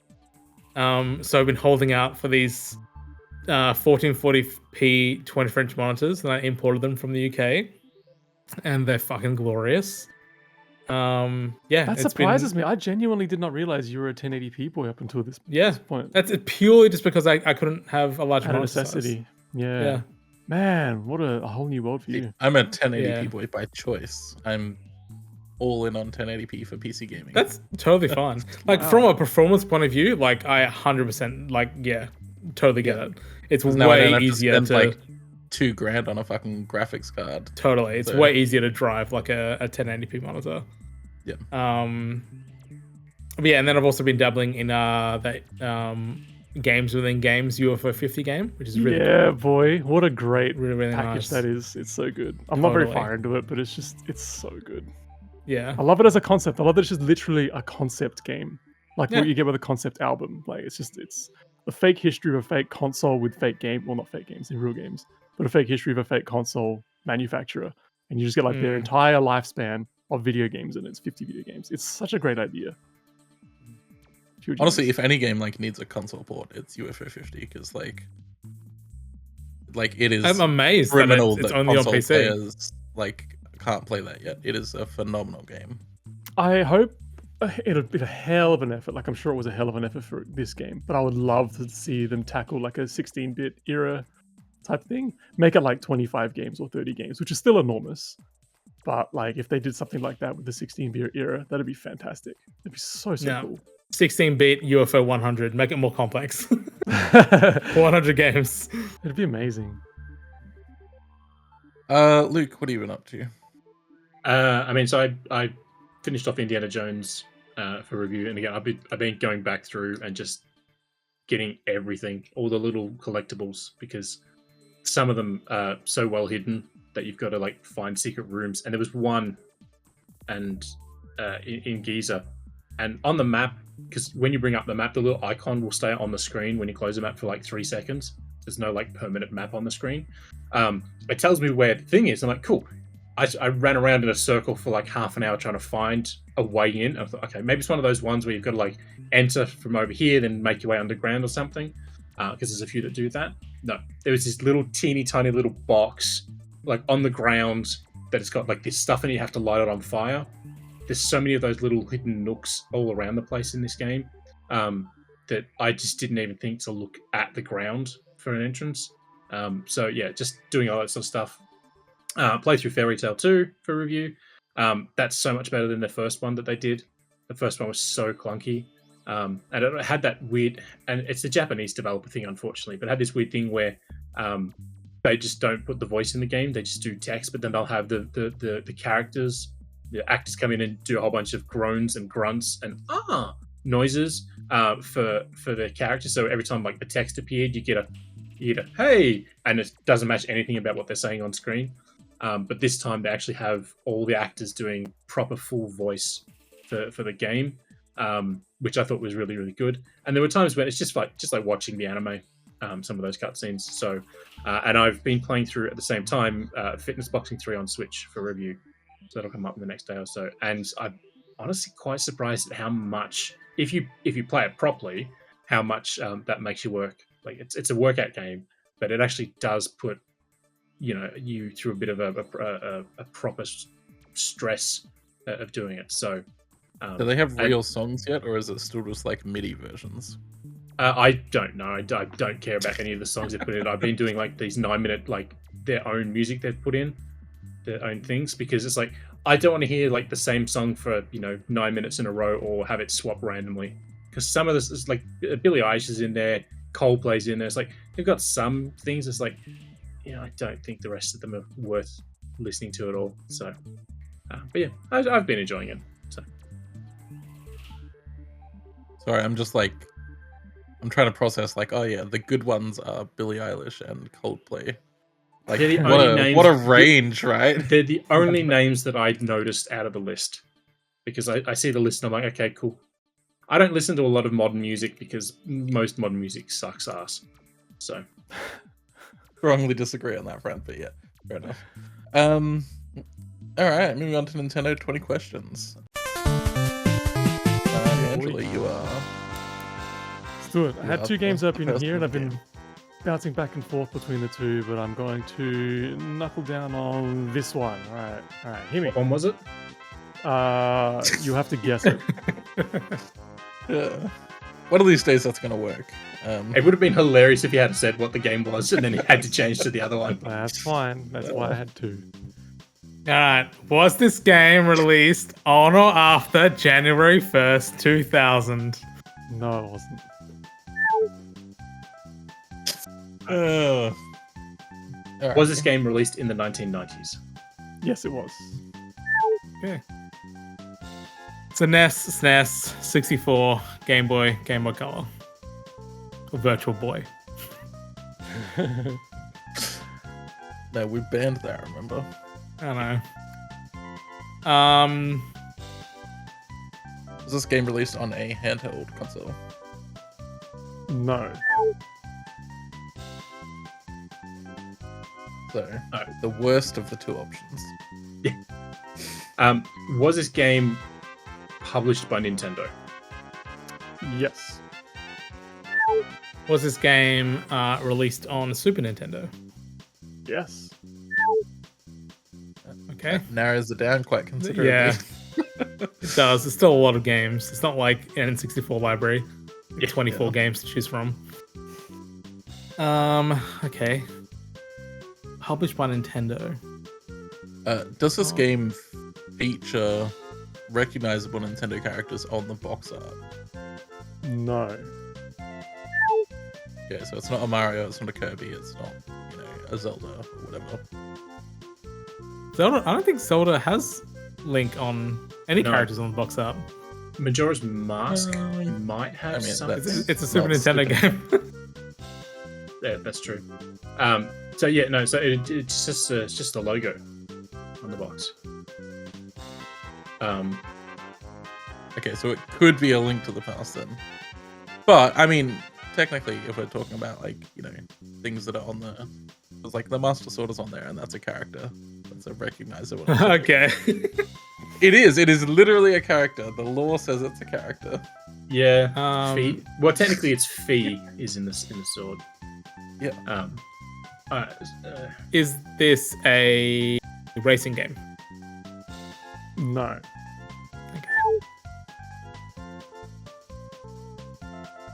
Is this an action game of some kind? That's so vague. No. No action in the game at all. It's just a single blank screen.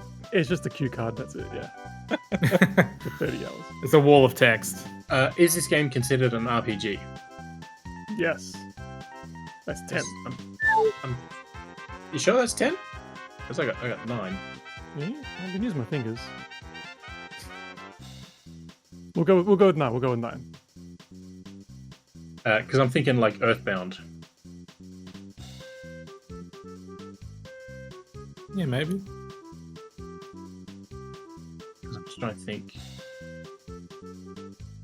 Especially now, RPGs. I don't know if Nintendo published many RPGs on the Super Nintendo. Oh, I mean, it did, just not necessarily in the West.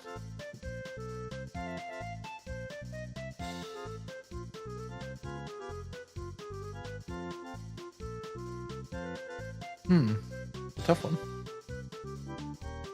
Oh god. Was Nintendo the publisher of this game globally? Oh, I have no idea. It'll say on the Wikipedia page, it'll be like Nintendo West, and then it'll be like It Square just says Enix publishers Japan. Nintendo. Okay, so Okay. yes, Yeah, they- global.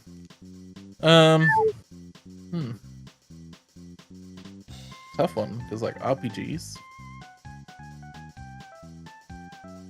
I'm trying to think what other So that's 10. That's the 10th question.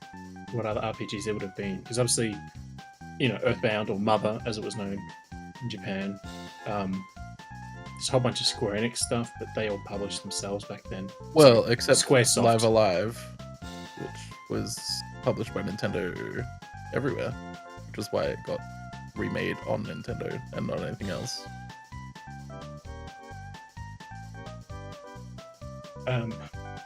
Is it the developer of this game Nintendo? No. That doesn't actually narrow it down because Mother wasn't made by Nintendo either. Could be a Fire Emblem game. Consider those RPGs though. Yes, they're strategy RPGs. I would just In the consider it name. more of a strategy game, but No, it's an RPG. You like fuck characters and stuff, so oh yeah, because we know that's what defines an RPG. yeah. If you can fuck a character, it's probably an Oh my RPG. god. This is a Nintendo show. Could be Super Mario RPG. Oh, that'll be a any Mario characters on the RPG boxer? Yeah, Mario, so. Bowser. Is it? I don't remember. Yeah, no, because so the remake is just them on the white. The original is them on a cliff overlooking the castle. Okay. Would be very funny if Angelo was playing Super Mario RPG and he just picked. That's Super why I Mario just thought about it. RPG. I was like, this is a typical Angelo move. Yeah, but I said, was it made by someone? Oh, Nintendo, yeah. Yeah, But it was made by Square Enix, so or Squaresoft. Yeah, I just realised Oh, that of as I course, was yeah. saying it. so it could be. It and Live Alive are both like developed by Square and published by Nintendo. Does this Is game the- contain Mario? Okay, it's not Mario RPG. Just thinking about it. I don't think so. Or he's just like faking us out, you know? Because I was going to ask if the developer is still known under the name in which this game was developed by. Because Squaresoft doesn't that could, exist, it's like- now Square Enix. Yeah, but We haven't eliminated Earthbound though, right? No. no. I'm trying to remember what the Earthbound cover is. If it has a character on, like, I think it's just one of those weirdo spaceman things on the front, right? I think so, yeah. Um, Is he a recognizable Nintendo character? I think so. I don't know what his name is, so for some of Yeah. those hardcore fans, probably. All right, let me ask this then. Is this game part of a series? Is this game part of a beloved series? Yeah, I guess Does that help at all? I guess so. oh, I mean, it eliminates like Live Alive, right? That's Oh, I a guess, single yeah. game. And it eliminates Mario RPG. Well, the Well, fact that he's not really. still looking up if Mario's in it eliminates Mario RPG. To be honest. Sorry, what was the Did I answer to retract that my question, or did you answer that? Did I miss it? Yeah, I said I guess so.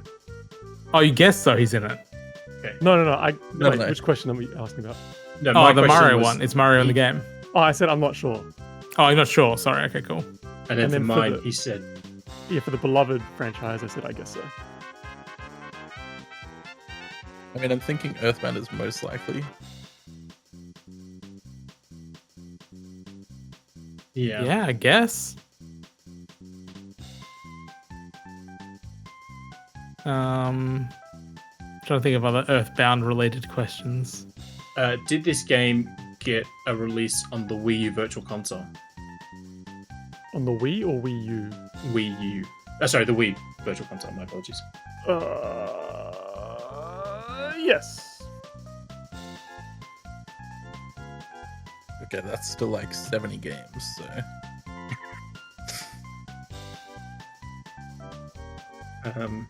Yeah, I can't think of anything else that might be.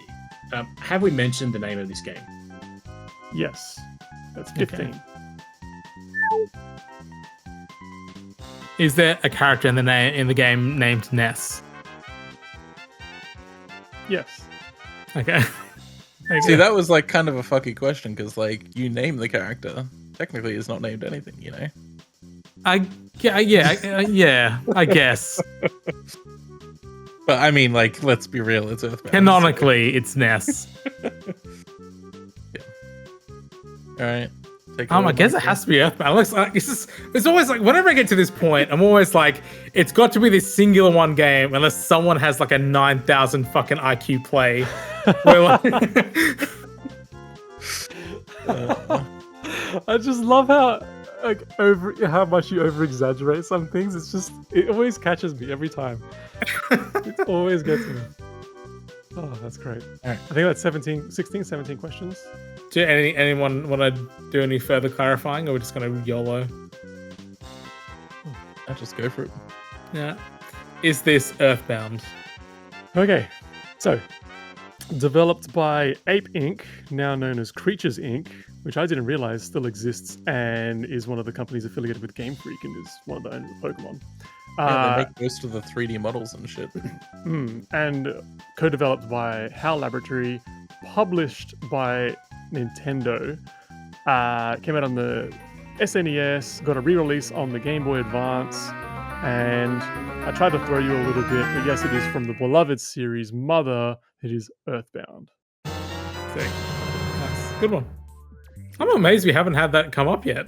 Yeah, me too. I had a look. I'm like, oh, it's not there. I'll use that. See, a lot of people don't know that it was re-released on the Game Boy Advance because it was only in Japan when it was released in the Game Boy Advance, alongside Mother 3. So, yeah, really interesting. Yeah, and the reason why I got tripped up on the Mario thing is because I'm like, oh, I can't remember. Is there like a Mario plush? I'm trying to actually think if he is Cameo. like a cameo in there. I think he actually might be. There's something in my mind that's ticking yes, but I don't remember where or how. That's why I was like, now yeah, it's like over. I can just Google it. Is Mario in Earthbound? Find out. maybe not. Maybe I'm thinking of something else. I feel like he is, right? Like the other Earthbound Mario cameo. No, I suppose he's not. Fair enough. Yeah, cool. Anyway, good guess. Of course, Luke just threw his Hail Mary like around question 7 or 8, and I was like, oh, god damn it. This guy is always on my scent. Every time we do this, he's always on my scent. I just gotta rub myself in dog shit or something and just throw him off one day. Just choose something completely random. Yeah. All right. I'm just always so distrustworthy of everyone every time I play this. Ever since, what was the game where I was like, it's 100% this, and then everyone was like, Marco, you're a fucking idiot. It's definitely not that. What was it? I can't remember what it was. But I do remember that we moment. all said, no, it's definitely not that. And then Like, it shut up, absolutely idiot. Was it Unirally? Was that the one? Yeah, No. I think it like must that. have been Unirally, yeah. Oh, Something fucking like hell. that. There was either God, that or man. that weird T-Rex game or something like that. I think it happened twice. I think it happened with Yeah. Unirally and another game. There was that T-Rex Yeah. one on the DS or something super niche. You're working at JB Hi-Fi or EB Games or something at the time. And like you're like, oh yeah, I remember that. And we're like, that game doesn't exist. Anyway. But yeah, I do love like the somewhat confidence you have for like the first 16 questions, and then you're right there. You have all the answers in front of you, and you're like, oh my god, am I an idiot? Is there something else? I just don't know what else it could be.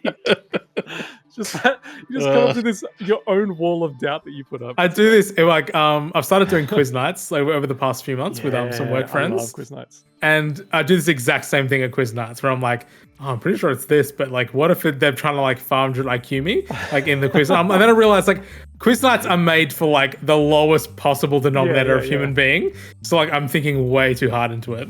Do you do the Quizmeisters quiz nights? Yeah, Quizmasters. Yeah. Yeah, I love those. I highly, if anyone just has like a group of friends, you just love trivia and stuff, just go to a pub and get a nice dinner or something like that with some friends, like once every couple of Although weeks. they had a question recently that was a Nintendo question where it was like which gaming or which of the biggest one of the biggest gaming franchises originated in 1981, and the answer was Mario, right? But I would this is where like my knowledge of it fucked me over, because I was like, no, it was Donkey Kong that came out in 1981 and 1981, and that's not Mario, that's Jumpman when it came out, right? But no, they were talking about Donkey Kong and they were talking about Mario. And I got so fucking angry in the quiz, and I was like, "This is wrong, like 100% wrong." There's a clip like that. Somebody says, "It's who is Darth Vader's father?" And somebody says Anakin Skywalker, and they get told no, and the other person goes Darth Vader. I'm like, yes, it's like, no, it's not. No. So I know exactly where you're coming from. So Quizmeisters does have an email address. It's wefuckedup@quizmeisters.com.au, and you can email them if you care enough. You can email them, and then all they give you is an extra point. So you can do that. I feel like I'm being like I understand what they were trying to say, but I don't know if I'm just being too pedantic as someone who's very into Nintendo. No. Or if I'm actually correct. I would have raged out there as well. It's fine. But like generally, like the Quizmeisters quiz nights, they're really quite fun. And it's a broad scope of topics as well. So highly recommend them. We've been doing it for years. Like we used to have a group of friends that we went every week. Now it's like once a month or so. But it's so much fun. So good. I love quiz nights.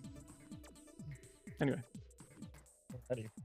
This episode of the Vookcast is sponsored by Quizmeisters. And the quizzes are free as well. You just go there and you use our promo link in the description to find your closest pub. The promo link the QR code will be like here on the side of the screen. Yep. In the doobly doo. Yeah. That about wraps up this episode of the Vookcast. Again, this is probably the last one of the year, so we may do a stream or something. Well, we'll see. Unless Nintendo somehow decides they're going to announce Switch 2 next week. Yeah, in which case we'll probably do a reaction to that. Nintend's been announcing Switch 2 for like 5 years now. It's not going to happen anytime soon. But be sure to visit the site www.vooks.net for all your Nintendo news, reviews, and everything in between. To keep up to date, follow the site on Blue Sky, which is what we're mostly focusing on right now because Twitter is a shithole. Which is @vooks.net. It's not all spread out this time. We actually have the proper vooks.net handle. Or jump over to our Discord at bit.ly/Vooks Discord. You can find all of our social information, which I think is mostly Blue Sky now as well.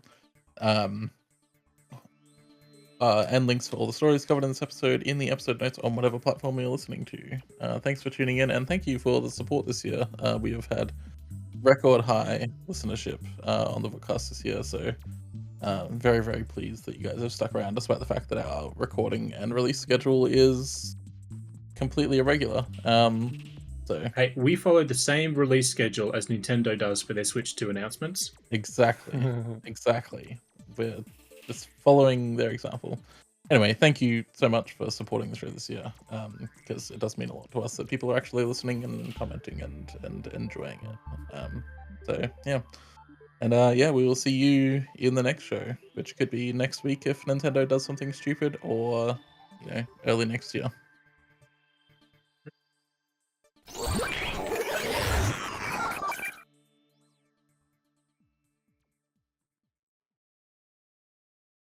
Alrighty. All right. Shall we record a podcast? Hold on, before we do.